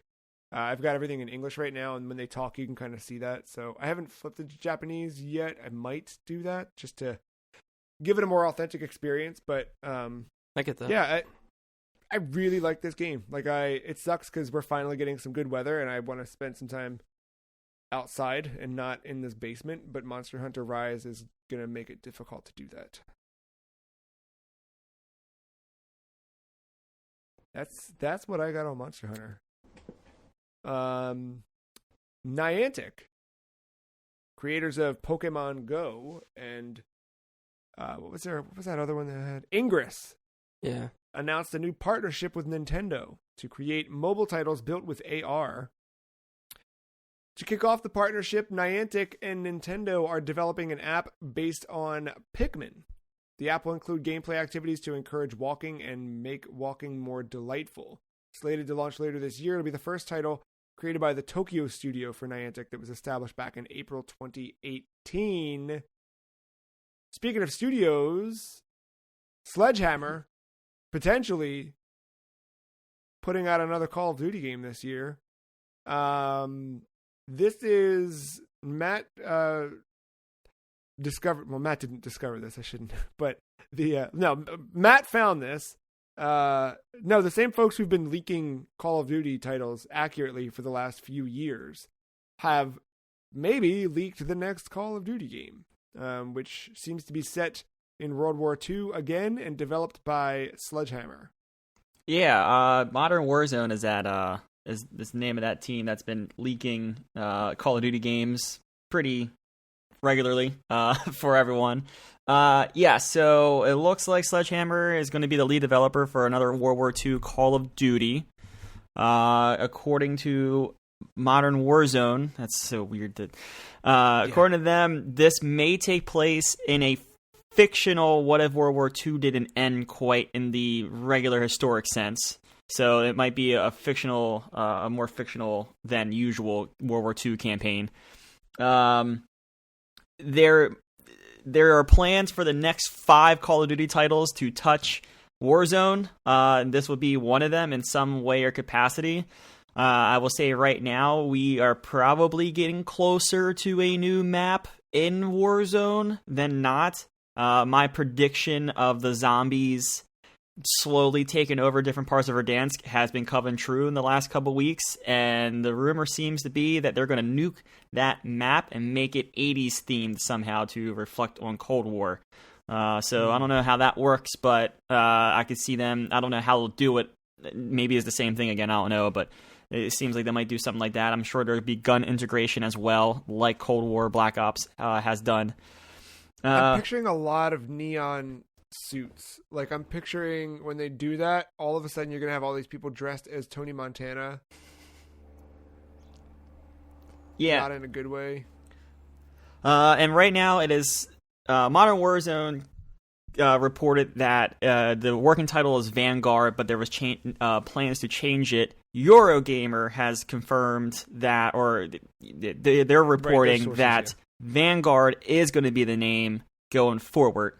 So yeah, it looks like Call of Duty World War II : Vanguard, much like how Black Ops did their thing with Call of Duty Black Ops : Cold War. Cold War. So it looks like we might be getting series through the three main studios working on the game. But yeah, I don't know. I'm not ready. I don't want to go back in time again. But if that means Modern Warfare 2 bakes longer, then so be it. Make that game as good as it can be, because I'm ready for another one of those. I have a bad feeling that if Battlefield 6 is modern, it's going to eat the cake of Call of Duty like it did back in Battlefield 3. I think that was I can't remember what year that was, what it went against. I can't remember. It was like Ghost or something like that. But yeah. Yeah, but 3 and 4 had pretty good time taking over Call of Duty. Well, 4, maybe not numbers wise, 4 had the rough launch. That was I mean, they all kind of rough launch bad, but 4 was really notoriously rough, especially on the previous gen consoles, because that was the year next gen came out for PlayStation 4 and Xbox One and stuff. But yeah, Call of Duty World War II themed, at least. Probably Vanguard is the name. Some Warzone in some way, I'm sure. And I don't know. I don't want to go to World War II. We'll see. We'll see what the campaign looks like. I don't know. I don't know if I'm going to drop 60 on it. Black Ops Cold War went on sale pretty quickly because it did not sell well, and that multiplayer was not good. So we'll see. That might be a wait and see for the campaign only for me. But I don't know. The thing is, this is how they get you. All the Warzone guns, like, you can't use like a Cold War gun in Modern Warfare. It's multiplayer for obvious reasons.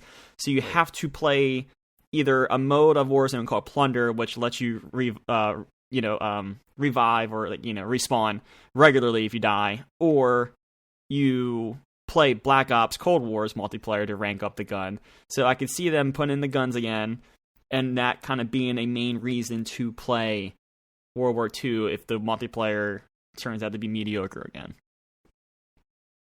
We'll see.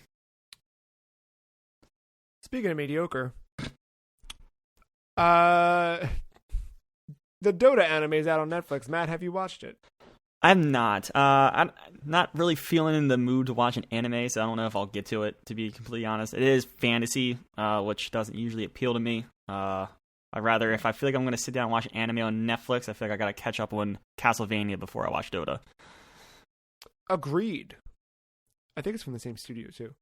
But to soften the entry for new players who might be watching the exciting debut of the new anime on Netflix, Dota 2 has now added some quality of life improvements. There's a streamlined shop to make purchasing items less daunting, because that's one of the big things that you need to learn quickly with Dota, and they've made that somewhat easier.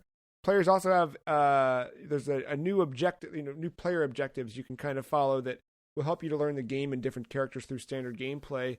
They've added a glossary, and there's a new mode of play just called New Player Mode that will sanction you into the game without being, you don't have to jump into the deep end, so to speak. I did not launch Dota this week. I'm kind of more curious than I want to play right now about this. The only thing is, my account is 500 hours old, so I doubt I'll be able to be eligible for the new player stuff, which I feel like I could still benefit from. I'm sure there's something in there. The glossary, I don't know how that is laid out. I don't know if it's just in the main menu or whatever, but like that, going through some of that stuff, especially as you see stuff in chat, will probably be very useful. There are terms that I had to take some time to pick up on just from like watching competitively a lot. And kind of put an association on different terms. So yeah, I think that stuff will help a lot. I just don't know what it all looks like, and if I'll have access to the new player mode and those objectives and things like that. And moving along in the free-to-play train, Psyonix has announced a new mobile game scheduled for release this year. Rocket League Sideswipe will integrate Rocket League gameplay into 1v1 or 2v2 2-minute matches. This... Did you watch gameplay on this? Huh? Did you watch the gameplay on this? Yeah, this seemed inevitable, but I also don't... I always expected them just to port the existing game to... No, this looks rad. But yeah, this is but seeing it, I'm like, just on phones. Like, I feel like you'd want to capitalize on as much crossplay stuff as you could. Nah, but I feel like something as twitchy as this, the regular. Not to say Fortnite can't be twitchy, but I feel like Fortnite just kind of grew on its own on phones, and the player base is there, where you're probably not getting too many crossplay opportunities there unless you're in a party. Yeah, that's true. But like with this, I just think this is so simple, it being on a like 2D field essentially, and the simple like 1v1 2v2, and I'm sure like all the regular Rocket League physics apply, and the difference in like the goals being in the air and stuff. I don't know, I think this looks really cool, and it's something I will be checking out when it comes out. No date yet, but scheduled for this year. However, scheduled for last year and finally released Thursday, Magic the Gathering Arena has finally released on iOS. And I've been playing a ton of it between my phone and my iPad. And it feels good to be back in Magic. And it feels like a brand new game having it on the iPad natively. And even on phone, it's crazy how good it works on the phone. Like, I'm very impressed with, and I have a 12 mini, so I have a teeny tiny little baby screen for little babies, and it still looks really good. The card art looks great. Everything's sharp and clear. I'm very impressed with it. Performance wise too. Yeah, I super dig this game. They did a weird thing, and I noticed this the last time I jumped into Arena on computer, where if you recall, they used to have that mastery tree that we did throughout the beta, where you would you'd play a certain deck and you'd get orbs to fill in that mastery tree. Well, now they obviously have the mastery, whatever the heck it's called, battle pass, for lack of a better term. But separate from that, before you can kind of get going, they force you to play through with each of the land types. So you have to play with each color 5 different ways. So you have to play each color against each other color before you can start to unlock all of the game modes. So I think once you complete one of them, so I went through with black first, and once you do black against red, black against green, blue, white, once you do all of that, and then you do like a final challenge or whatever, and you have to win each of them except for the final challenge. The final challenge you can lose, but they kind of simulate an actual game, rather than the other ones are very much like you're going to get the same card breakdown each time, and so is your opponent. So it's more about learning how to counter each things and learn what they want you to learn so that you can take those skills into other matches. Once you complete one of the 5 colors, you get a few game modes opened up. Once you complete all of them, then all game modes are open to you, and you can continue to do things to unlock XP and things like that. It's still Magic, but it's so convenient just to have it there to jump in, and do a round, right? I mean, Pokemon's kind of the same way, right? Like, they make you go through each, well, not each type, but they lead the decks that they start you out with. You have to try those first before right jumping into other things. It was just different from that original mastery tree thing, and the mastery tree thing was kind of optional. It was like, hey, you would get rewards if you complete this, but all the play modes were there. This, you can't actually do, like, I don't think I could do ranked. Like, I could only do bot matches until I finished one set of one of the colors.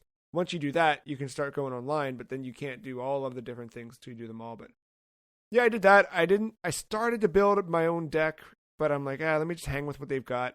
I actually found myself playing white a little bit, I haven't played much outside of just a black deck. I might do like a black-blue combo or a black-red combo. Might play red here and there, but I never tried white. And white is insane, dude. Like, it's all about just getting yourself life. And the deck they give you, the kind of starter white deck, you get cards that when you play them onto the field, they will bump up the power of other cards on the field of the same type. Then you play another card that if a creature card increases its stats, then you'll heal. And you play a different card where every time you heal, a certain card gets stronger. So you slowly are like healing yourself and making your army that much stronger because you're being healed. And then you just wreck it. And you feel, I think the color challenges, they do a really great job of making you feel powerful. So yeah, it's super cool. I don't know. What did you jump into it, Matt? I know that this was... No, I actually am downloading everything, getting it all together right now. Yeah. So you got to do the like loading screen, let it sit open, and So you logged in with your account, you still had to do all that stuff with the decks? Wow. I wonder how that many people that turned off that like played this regularly. Like, I know you could benefit from it because I mean we played it, but I definitely have room to grow. But I wonder if like someone... Me too, but I also did that whole tree way back when, and they just threw that tree away after it went out of beta. I just think it's so weird, like if someone with like a 200-hour account or something like that has to go through all that kind of sucks. Yeah, and maybe there was something I missed along the way, because I've really been touch and go with Magic in the last year, so maybe there was something where you could have like bypassed that, or I'll have to keep my eye out when I finally log in here at some point. But yeah, I hope there's something there, because it sucks. It was beneficial though to learn it. Well, yeah, like I said, for us, I think it's good, but for the experienced player that actually has cards that are bought and all this other stuff. And time-wise, it took me... What did I watch? I think I watched Bombcast while I got through everything. So it took me a Bombcast to get through, all of the color challenges. Well, Bombcast can range from an hour and a half to 3 hours, so what? No, it was, it was like a 2.5, something like that. But yeah, Mark, when this dropped, you mentioned you have no excuse. So what's your excuse? Just didn't get around to it yet. Dang it. All right. Do you want to? That's really the question. Like, is this something that makes it that much more approachable? Or do you even... It's not like it's going to be... You know what I mean? Like, I still have things that they could make it as easy to play as possible. I still don't want to play it. But is this enticing you at all? I mean, I'm willing to dip my feet and see how far I want to go. Are you distracted? It's just... I mean... Yes, constantly. I was gonna segue us, but go. Oh, sorry. Oh no, I was say like I just invested in the Digimon card game not too long ago. So right, yeah. So then jumping, yeah. I was gonna ask, were you distracted by a Godzilla game that's on mobile? The one I had to eventually get rid of. That's probably for the best. Well, good news, Mark. There's 3 more coming.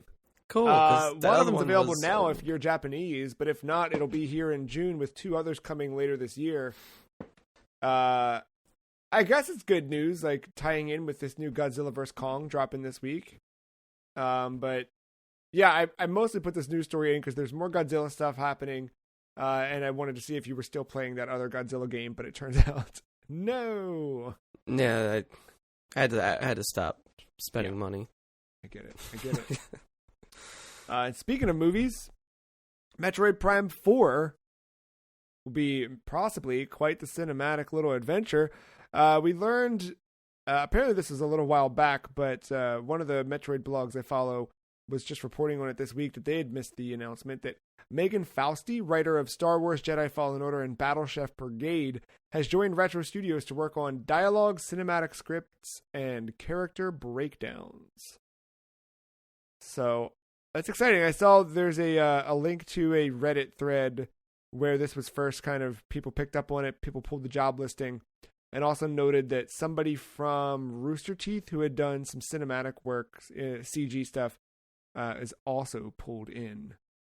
So they're doing something there at Retro. I don't know what or when we'll ever see it, but maybe holiday 2024 is looking pretty good. I was going to say, you ready for another logo at what would end up being what should be the Nintendo Direct E3 presentation? So do you think that we get any... Not anymore. You think we get a peek at this year? Not anymore. Not even a peek? No. Not even for Metroid's 35th, you don't think they do anything? A logo. No, and that's exactly why. Because it is an anniversary, Nintendo will neglect it. Yeah. No, because I mean, you could do a cinematic trailer, but this person was brought in to do cinematics. Like, I don't know what they could get out in time. That's like, it looks appeasing because, after the Halo fiasco, you got to make sure that trailer looks good. Right. Yeah, we'll see what happens. I just want something Metroid. I'm hoping that I was gonna kind of close out the show talking about this, but I think it's a good time. This is the final week for all that Mario stuff too. So, if you were like, I'm gonna wait until the end of March for all that 3D All Stars and stuff, this is the time. So, Mario's gone forever after this. Yeah, they're gonna kill Mario on Wednesday, and so what goes away? We're gonna lose Mario 3D All Stars, and they're actually pulling physical copies from store shelves, as well. Ugh. So I don't know what they'll do with those, but there's that. Super Mario Brothers 35, that online Tetris 99 styled game, will go offline after Wednesday. That's okay. The Game & Watch will no longer be produced. Any merch you planned on buying at the Parco store in Tokyo, nope, all gone. Wasn't there another Mario thing? I don't know. But then Mario Maker Wii U is going offline Wednesday as well, as a final stab in the heart.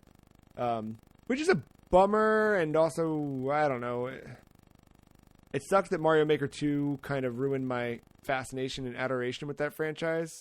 It's still great, right? But it just...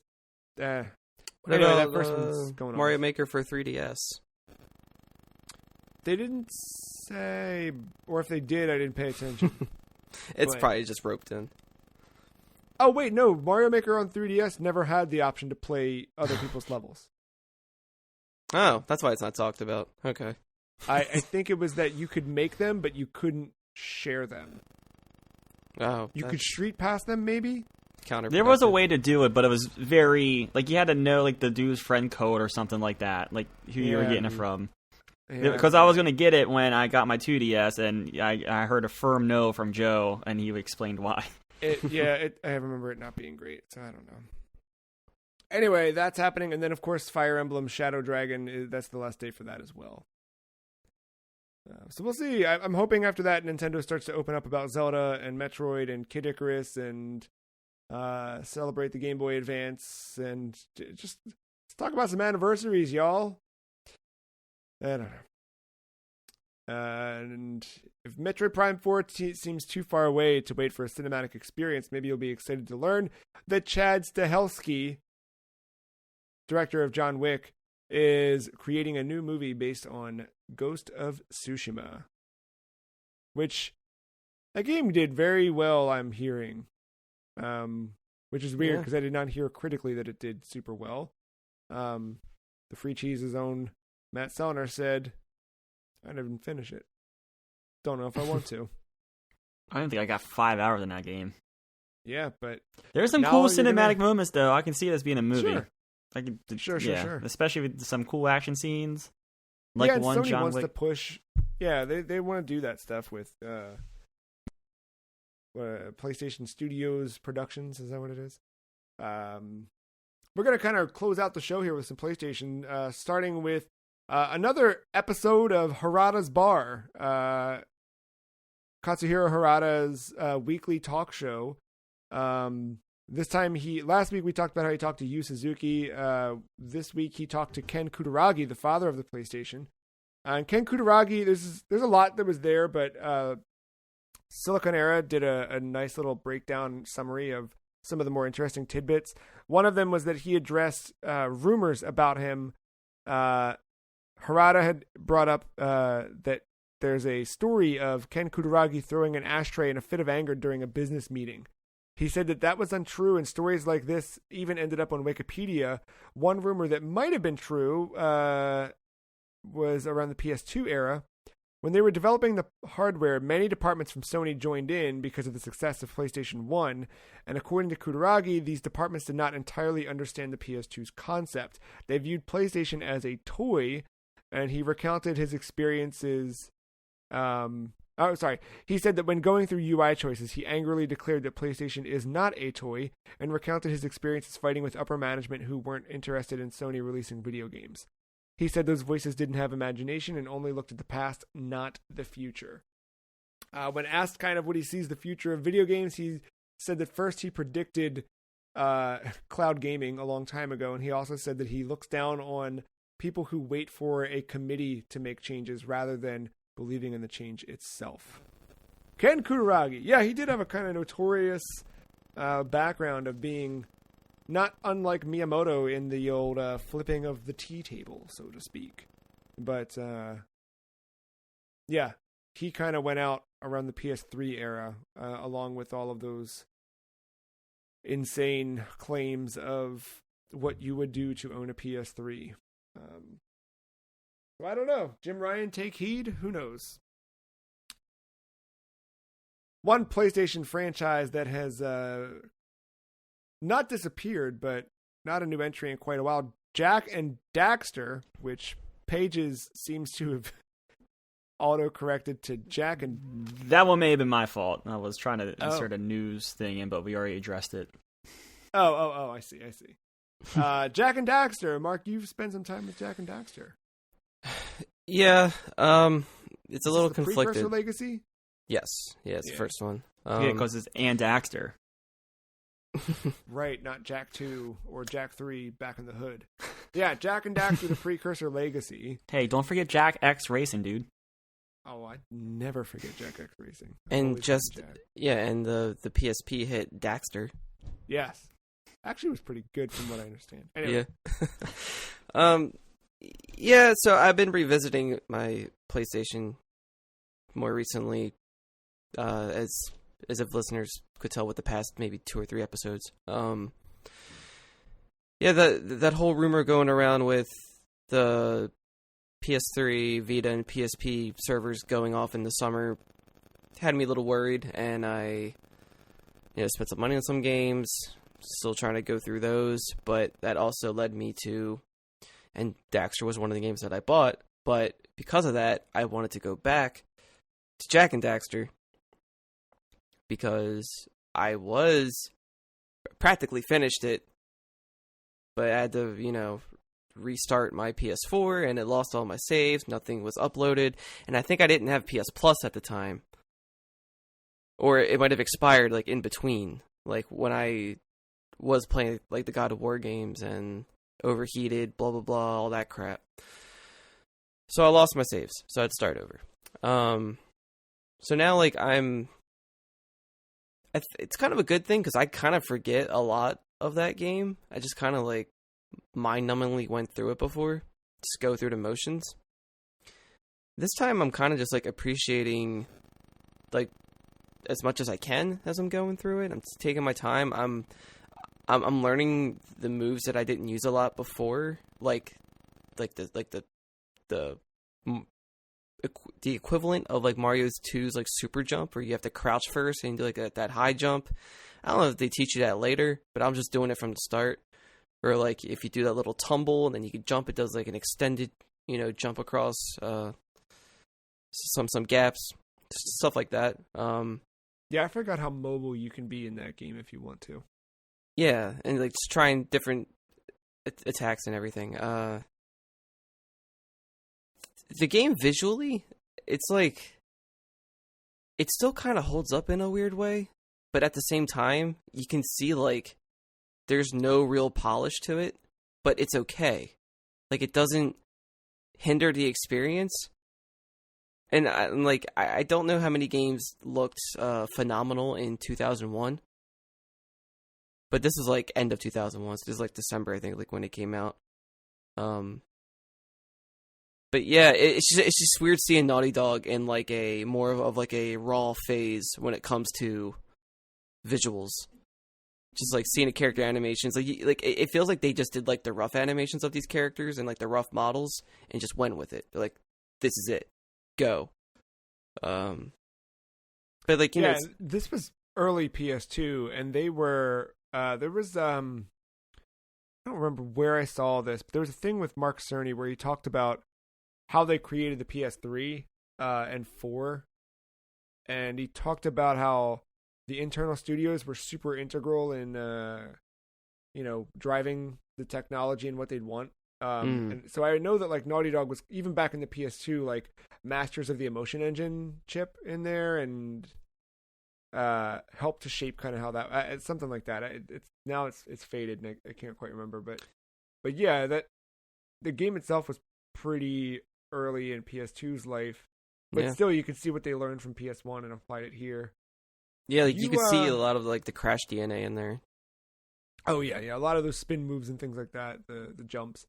You are not a huge fan of Naughty Dog's library. Like, I know you've always tried and then kind of walk away, but Jack does seem like a Mark game. Does this fit? Yeah, like it's one that I've always liked from afar. I've always wanted to like get into it and play through them because I know like it's a lot of hit and miss with this series because of how diverse it is, but that's kind of is what is starting to make me like to appreciate it a little more. I kind of like an ongoing story, and the genre kind of changes with it.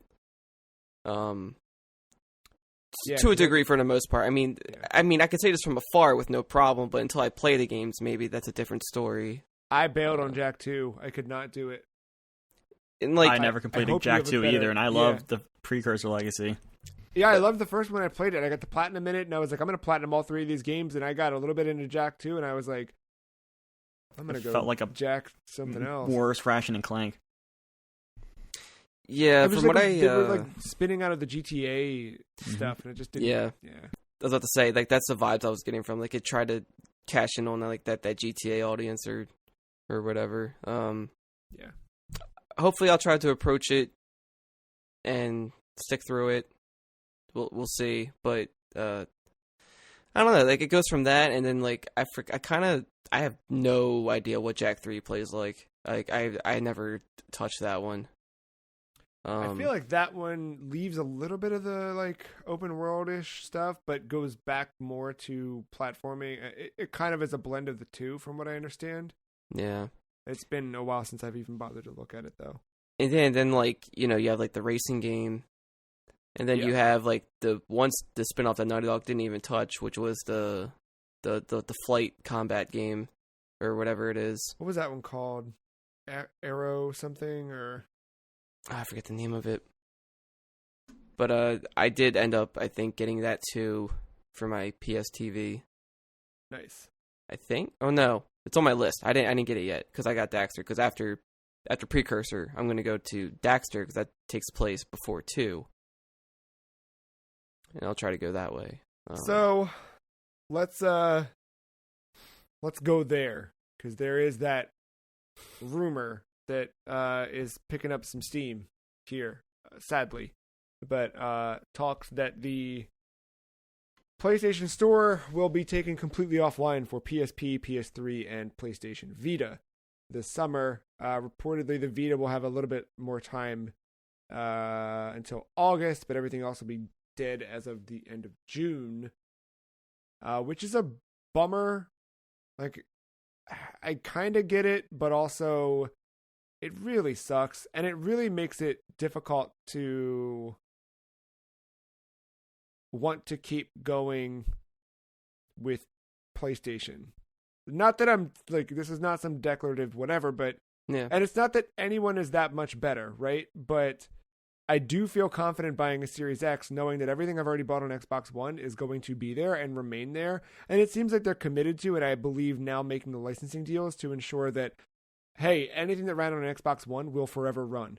Outside of those rare occasions where something like a Turtles license changes hands and that game gets delisted, I think primarily a lot of that stuff will remain. But now we're hitting a point where piracy is going to be the only option to play anything on these consoles. And granted, you can do that stuff right now if you really want to, but I don't. You know what I mean? Like, I'd like to support the games and pay money. You know what I mean? Like, it's... Yeah. I'd rather do that and invest in things that I like and vote with my wallet, so to speak. And it sucks that they're removing that option. Again, I say that, and I know the argument from... And this is not me picking on him, but from internal at PlayStation, right? And it was spoken that things like this just aren't playing. People don't play these things, and it's yes, on the whole, they don't, but also you're not giving them any option to do so, right? If you want to go and buy these things on PS4, they're buried and hidden. Unless you're manually searching for a PS2 game, you're not going to find it.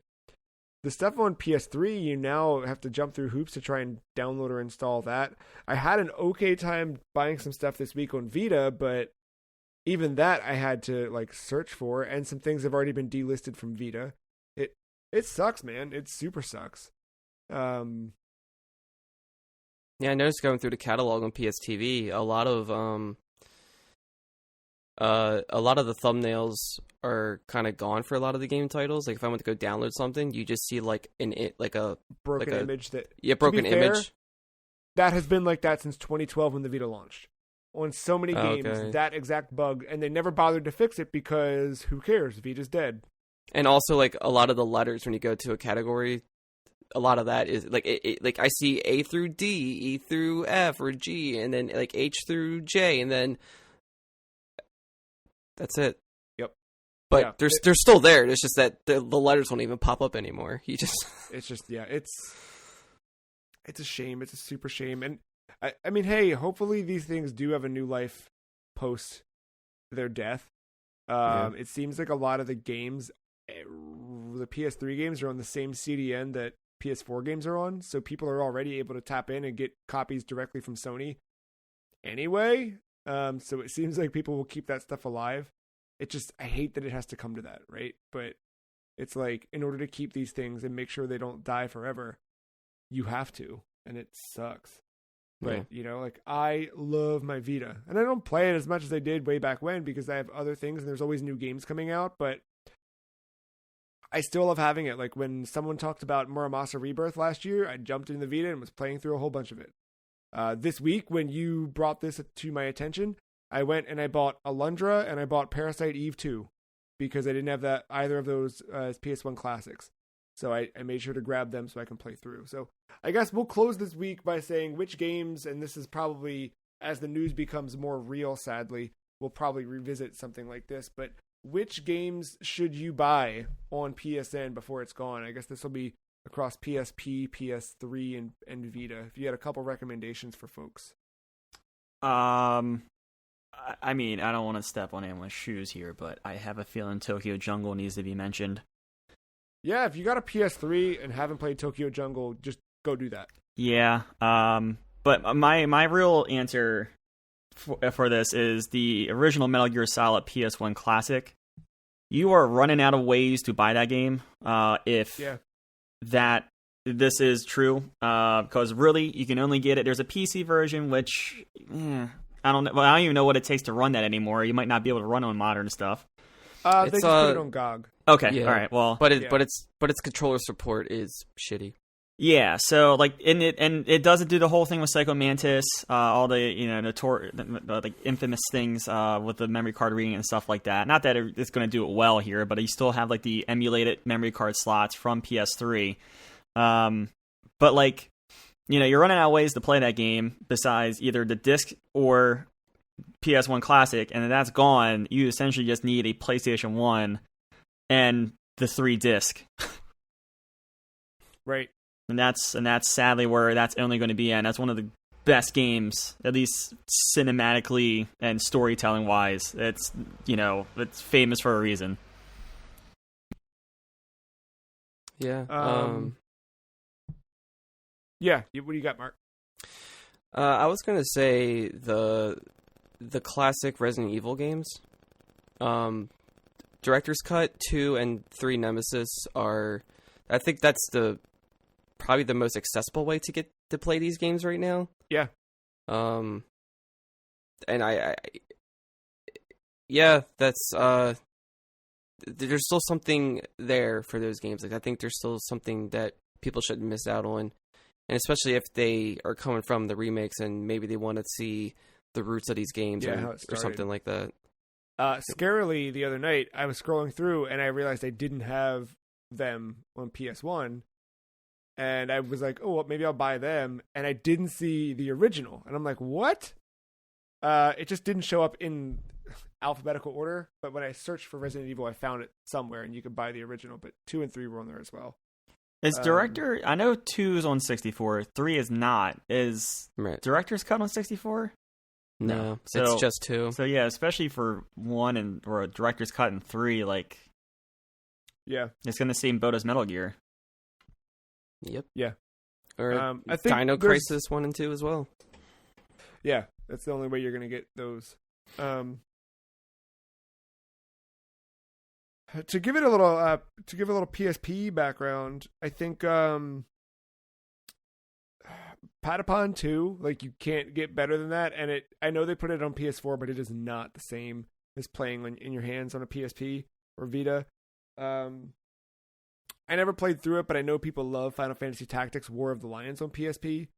And there's also Darkstalkers Chronicle Tower.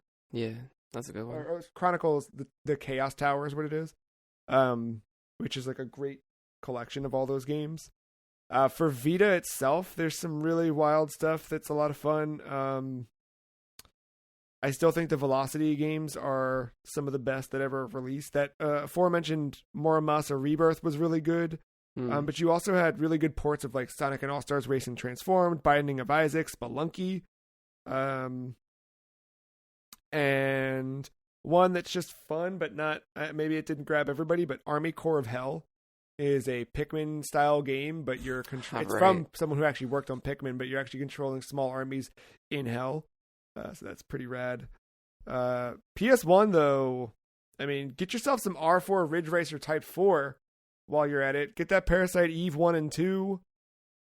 There's so many JRPGs out there on there, and yeah, I'm excited to try out Alundra when I can. I started it this week, but didn't go too far.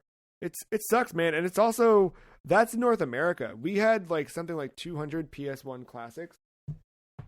Japan had 911. Damn. And they're all going to be gone, dude. And if you're in America, you can actually get them pretty easily. You have to do like the PSN, buy it from Play Asia to get the Japanese money. Right. But you can still, yeah, I don't know. So it's a bummer, and I hate it. One of the underrated Metal Gear games, Peace Walker, is probably looks better on Vita. It's ported. It's on that HD collection with 2 and 3 on most editions. Yeah. That stuff was weird, but it looks like a Vita game ported. Yeah. And the thing that sucks that even now you can't replicate, but back then when it came out, you could play that game on a PSP and do a version of Street Passing, where if you were playing near people playing, that's how you built out your army of dudes in that game. It's such a cool, yeah. Anyway, get it before it's gone. Again, like that makes it so that I'm like, I think I have to get a bigger micro SD card. Well, because remember about that. What? The Vita does not use traditional micro SD. Or like whatever card that it is using. I don't know is there bigger storage spaces for that? That was the problem with the Vita. The largest they went up to was 32 gigs until they eventually sold a 64 gig card in Japan only. They were exorbitantly expensive in their heyday, which is why the Vita failed. And then since then, they are only that much more difficult to find. So it is a pain in the butt and expensive. However, and they're still expensive. They're very expensive. However, people have figured out ways to run a micro SD card on there, and you can make it happen, but it's not done without like jailbreaking the system. Right. It sucks. It sucks. Yeah. It sucks. So now I'm like playing through stuff, and then I'm trying to determine what stays on the TV and what doesn't. Like that's where I'm at. Yeah, I think in theory you should be able to re-download the things even after you've purchased them. So if Just in case, though. Oh, I know. You know Yeah, what? I hope Another for thing that. you could do is I think you could. This too, like this used to. I think it only worked on like 32-bit systems, and now it's I don't know. But there's a Vita content manager you can download. So I think in theory you could download the games you want, plug the PS TV in your case into the computer, transfer the game files that you have there to back them up, Yeah. delete them from the PS TV, and when you need them, just pull them back from your computer. There are people that are out there making this stuff happen better than Sony is. So I think if you really want it, you can find a way. It just sucks that it comes to that. It sucks. Yeah. However, I don't know. I got no however. This just sucks. Not to end on a bad note, but games are great, man. Go play some video games. I'm gonna play some Alundra this week. Mark got me excited about that a little bit, so I'm gonna play through, see what this Zelda clone was all about, and then I got me some Monster Hunter Rise upcoming. How about you guys? What's the week look like ahead for you? If I don't bash my monitors with my forehead playing Doom Eternal, I will keep going with that. Also, I am going to be the proud recipient of a brand new PC that is slated to arrive at my house on Thursday. I don't think I'm going to get to the game I want to play with that, which is Cyberpunk, just because I think it's coming Thursday. I usually don't come home right away on Thursday from work, and on Friday I probably will be playing a lot of Warzone with it. So, oh yeah, we'll see. But I might get it back into Cyberpunk and create the perfect edition. Well, maybe not so perfect edition of Mark in Cyberpunk. I hope Can't you can. Mark, what are you jumping into? Well, probably some of this PlayStation stuff still, jumping through that, see what sticks and see what doesn't. Aside from that, there might be a Metroidvania in the future. Oh? We'll see. Goes by the name of Record of Lodoss War, Deedlit in Wonder Labyrinth. Well, that's a memorable title. Yeah. Yeah, I was going to say I'm eager to see how Dino Crisis plays out, but now I'm very much looking forward to seeing what happens with this one. I think it just came out too. Nice. Well, I'm looking forward to hearing about all of them. I'm excited for the PC. I'm excited for more PlayStation history to be discovered, even if we have to do it ourselves. With that, we're going to wrap it up. If you want to follow some Twitter accounts, you can follow the Free Cheese at Some Free Cheese. You can follow Mark at aug_mental and Matt at MattyIce131. You can email us. Let us know which games we're missing from the PSN that we must buy before it's gone. There's a whole lot more. Maybe we'll just make that a weekly segment for the next 2 years. I guess we don't have that much time. Podcast at thefreecheese.com is an email address where you can email that stuff. That's going to do it for us. Thank you, Mark. Thank you, Matt. Thank you, listener, for listening. We'll see you next week. Bye.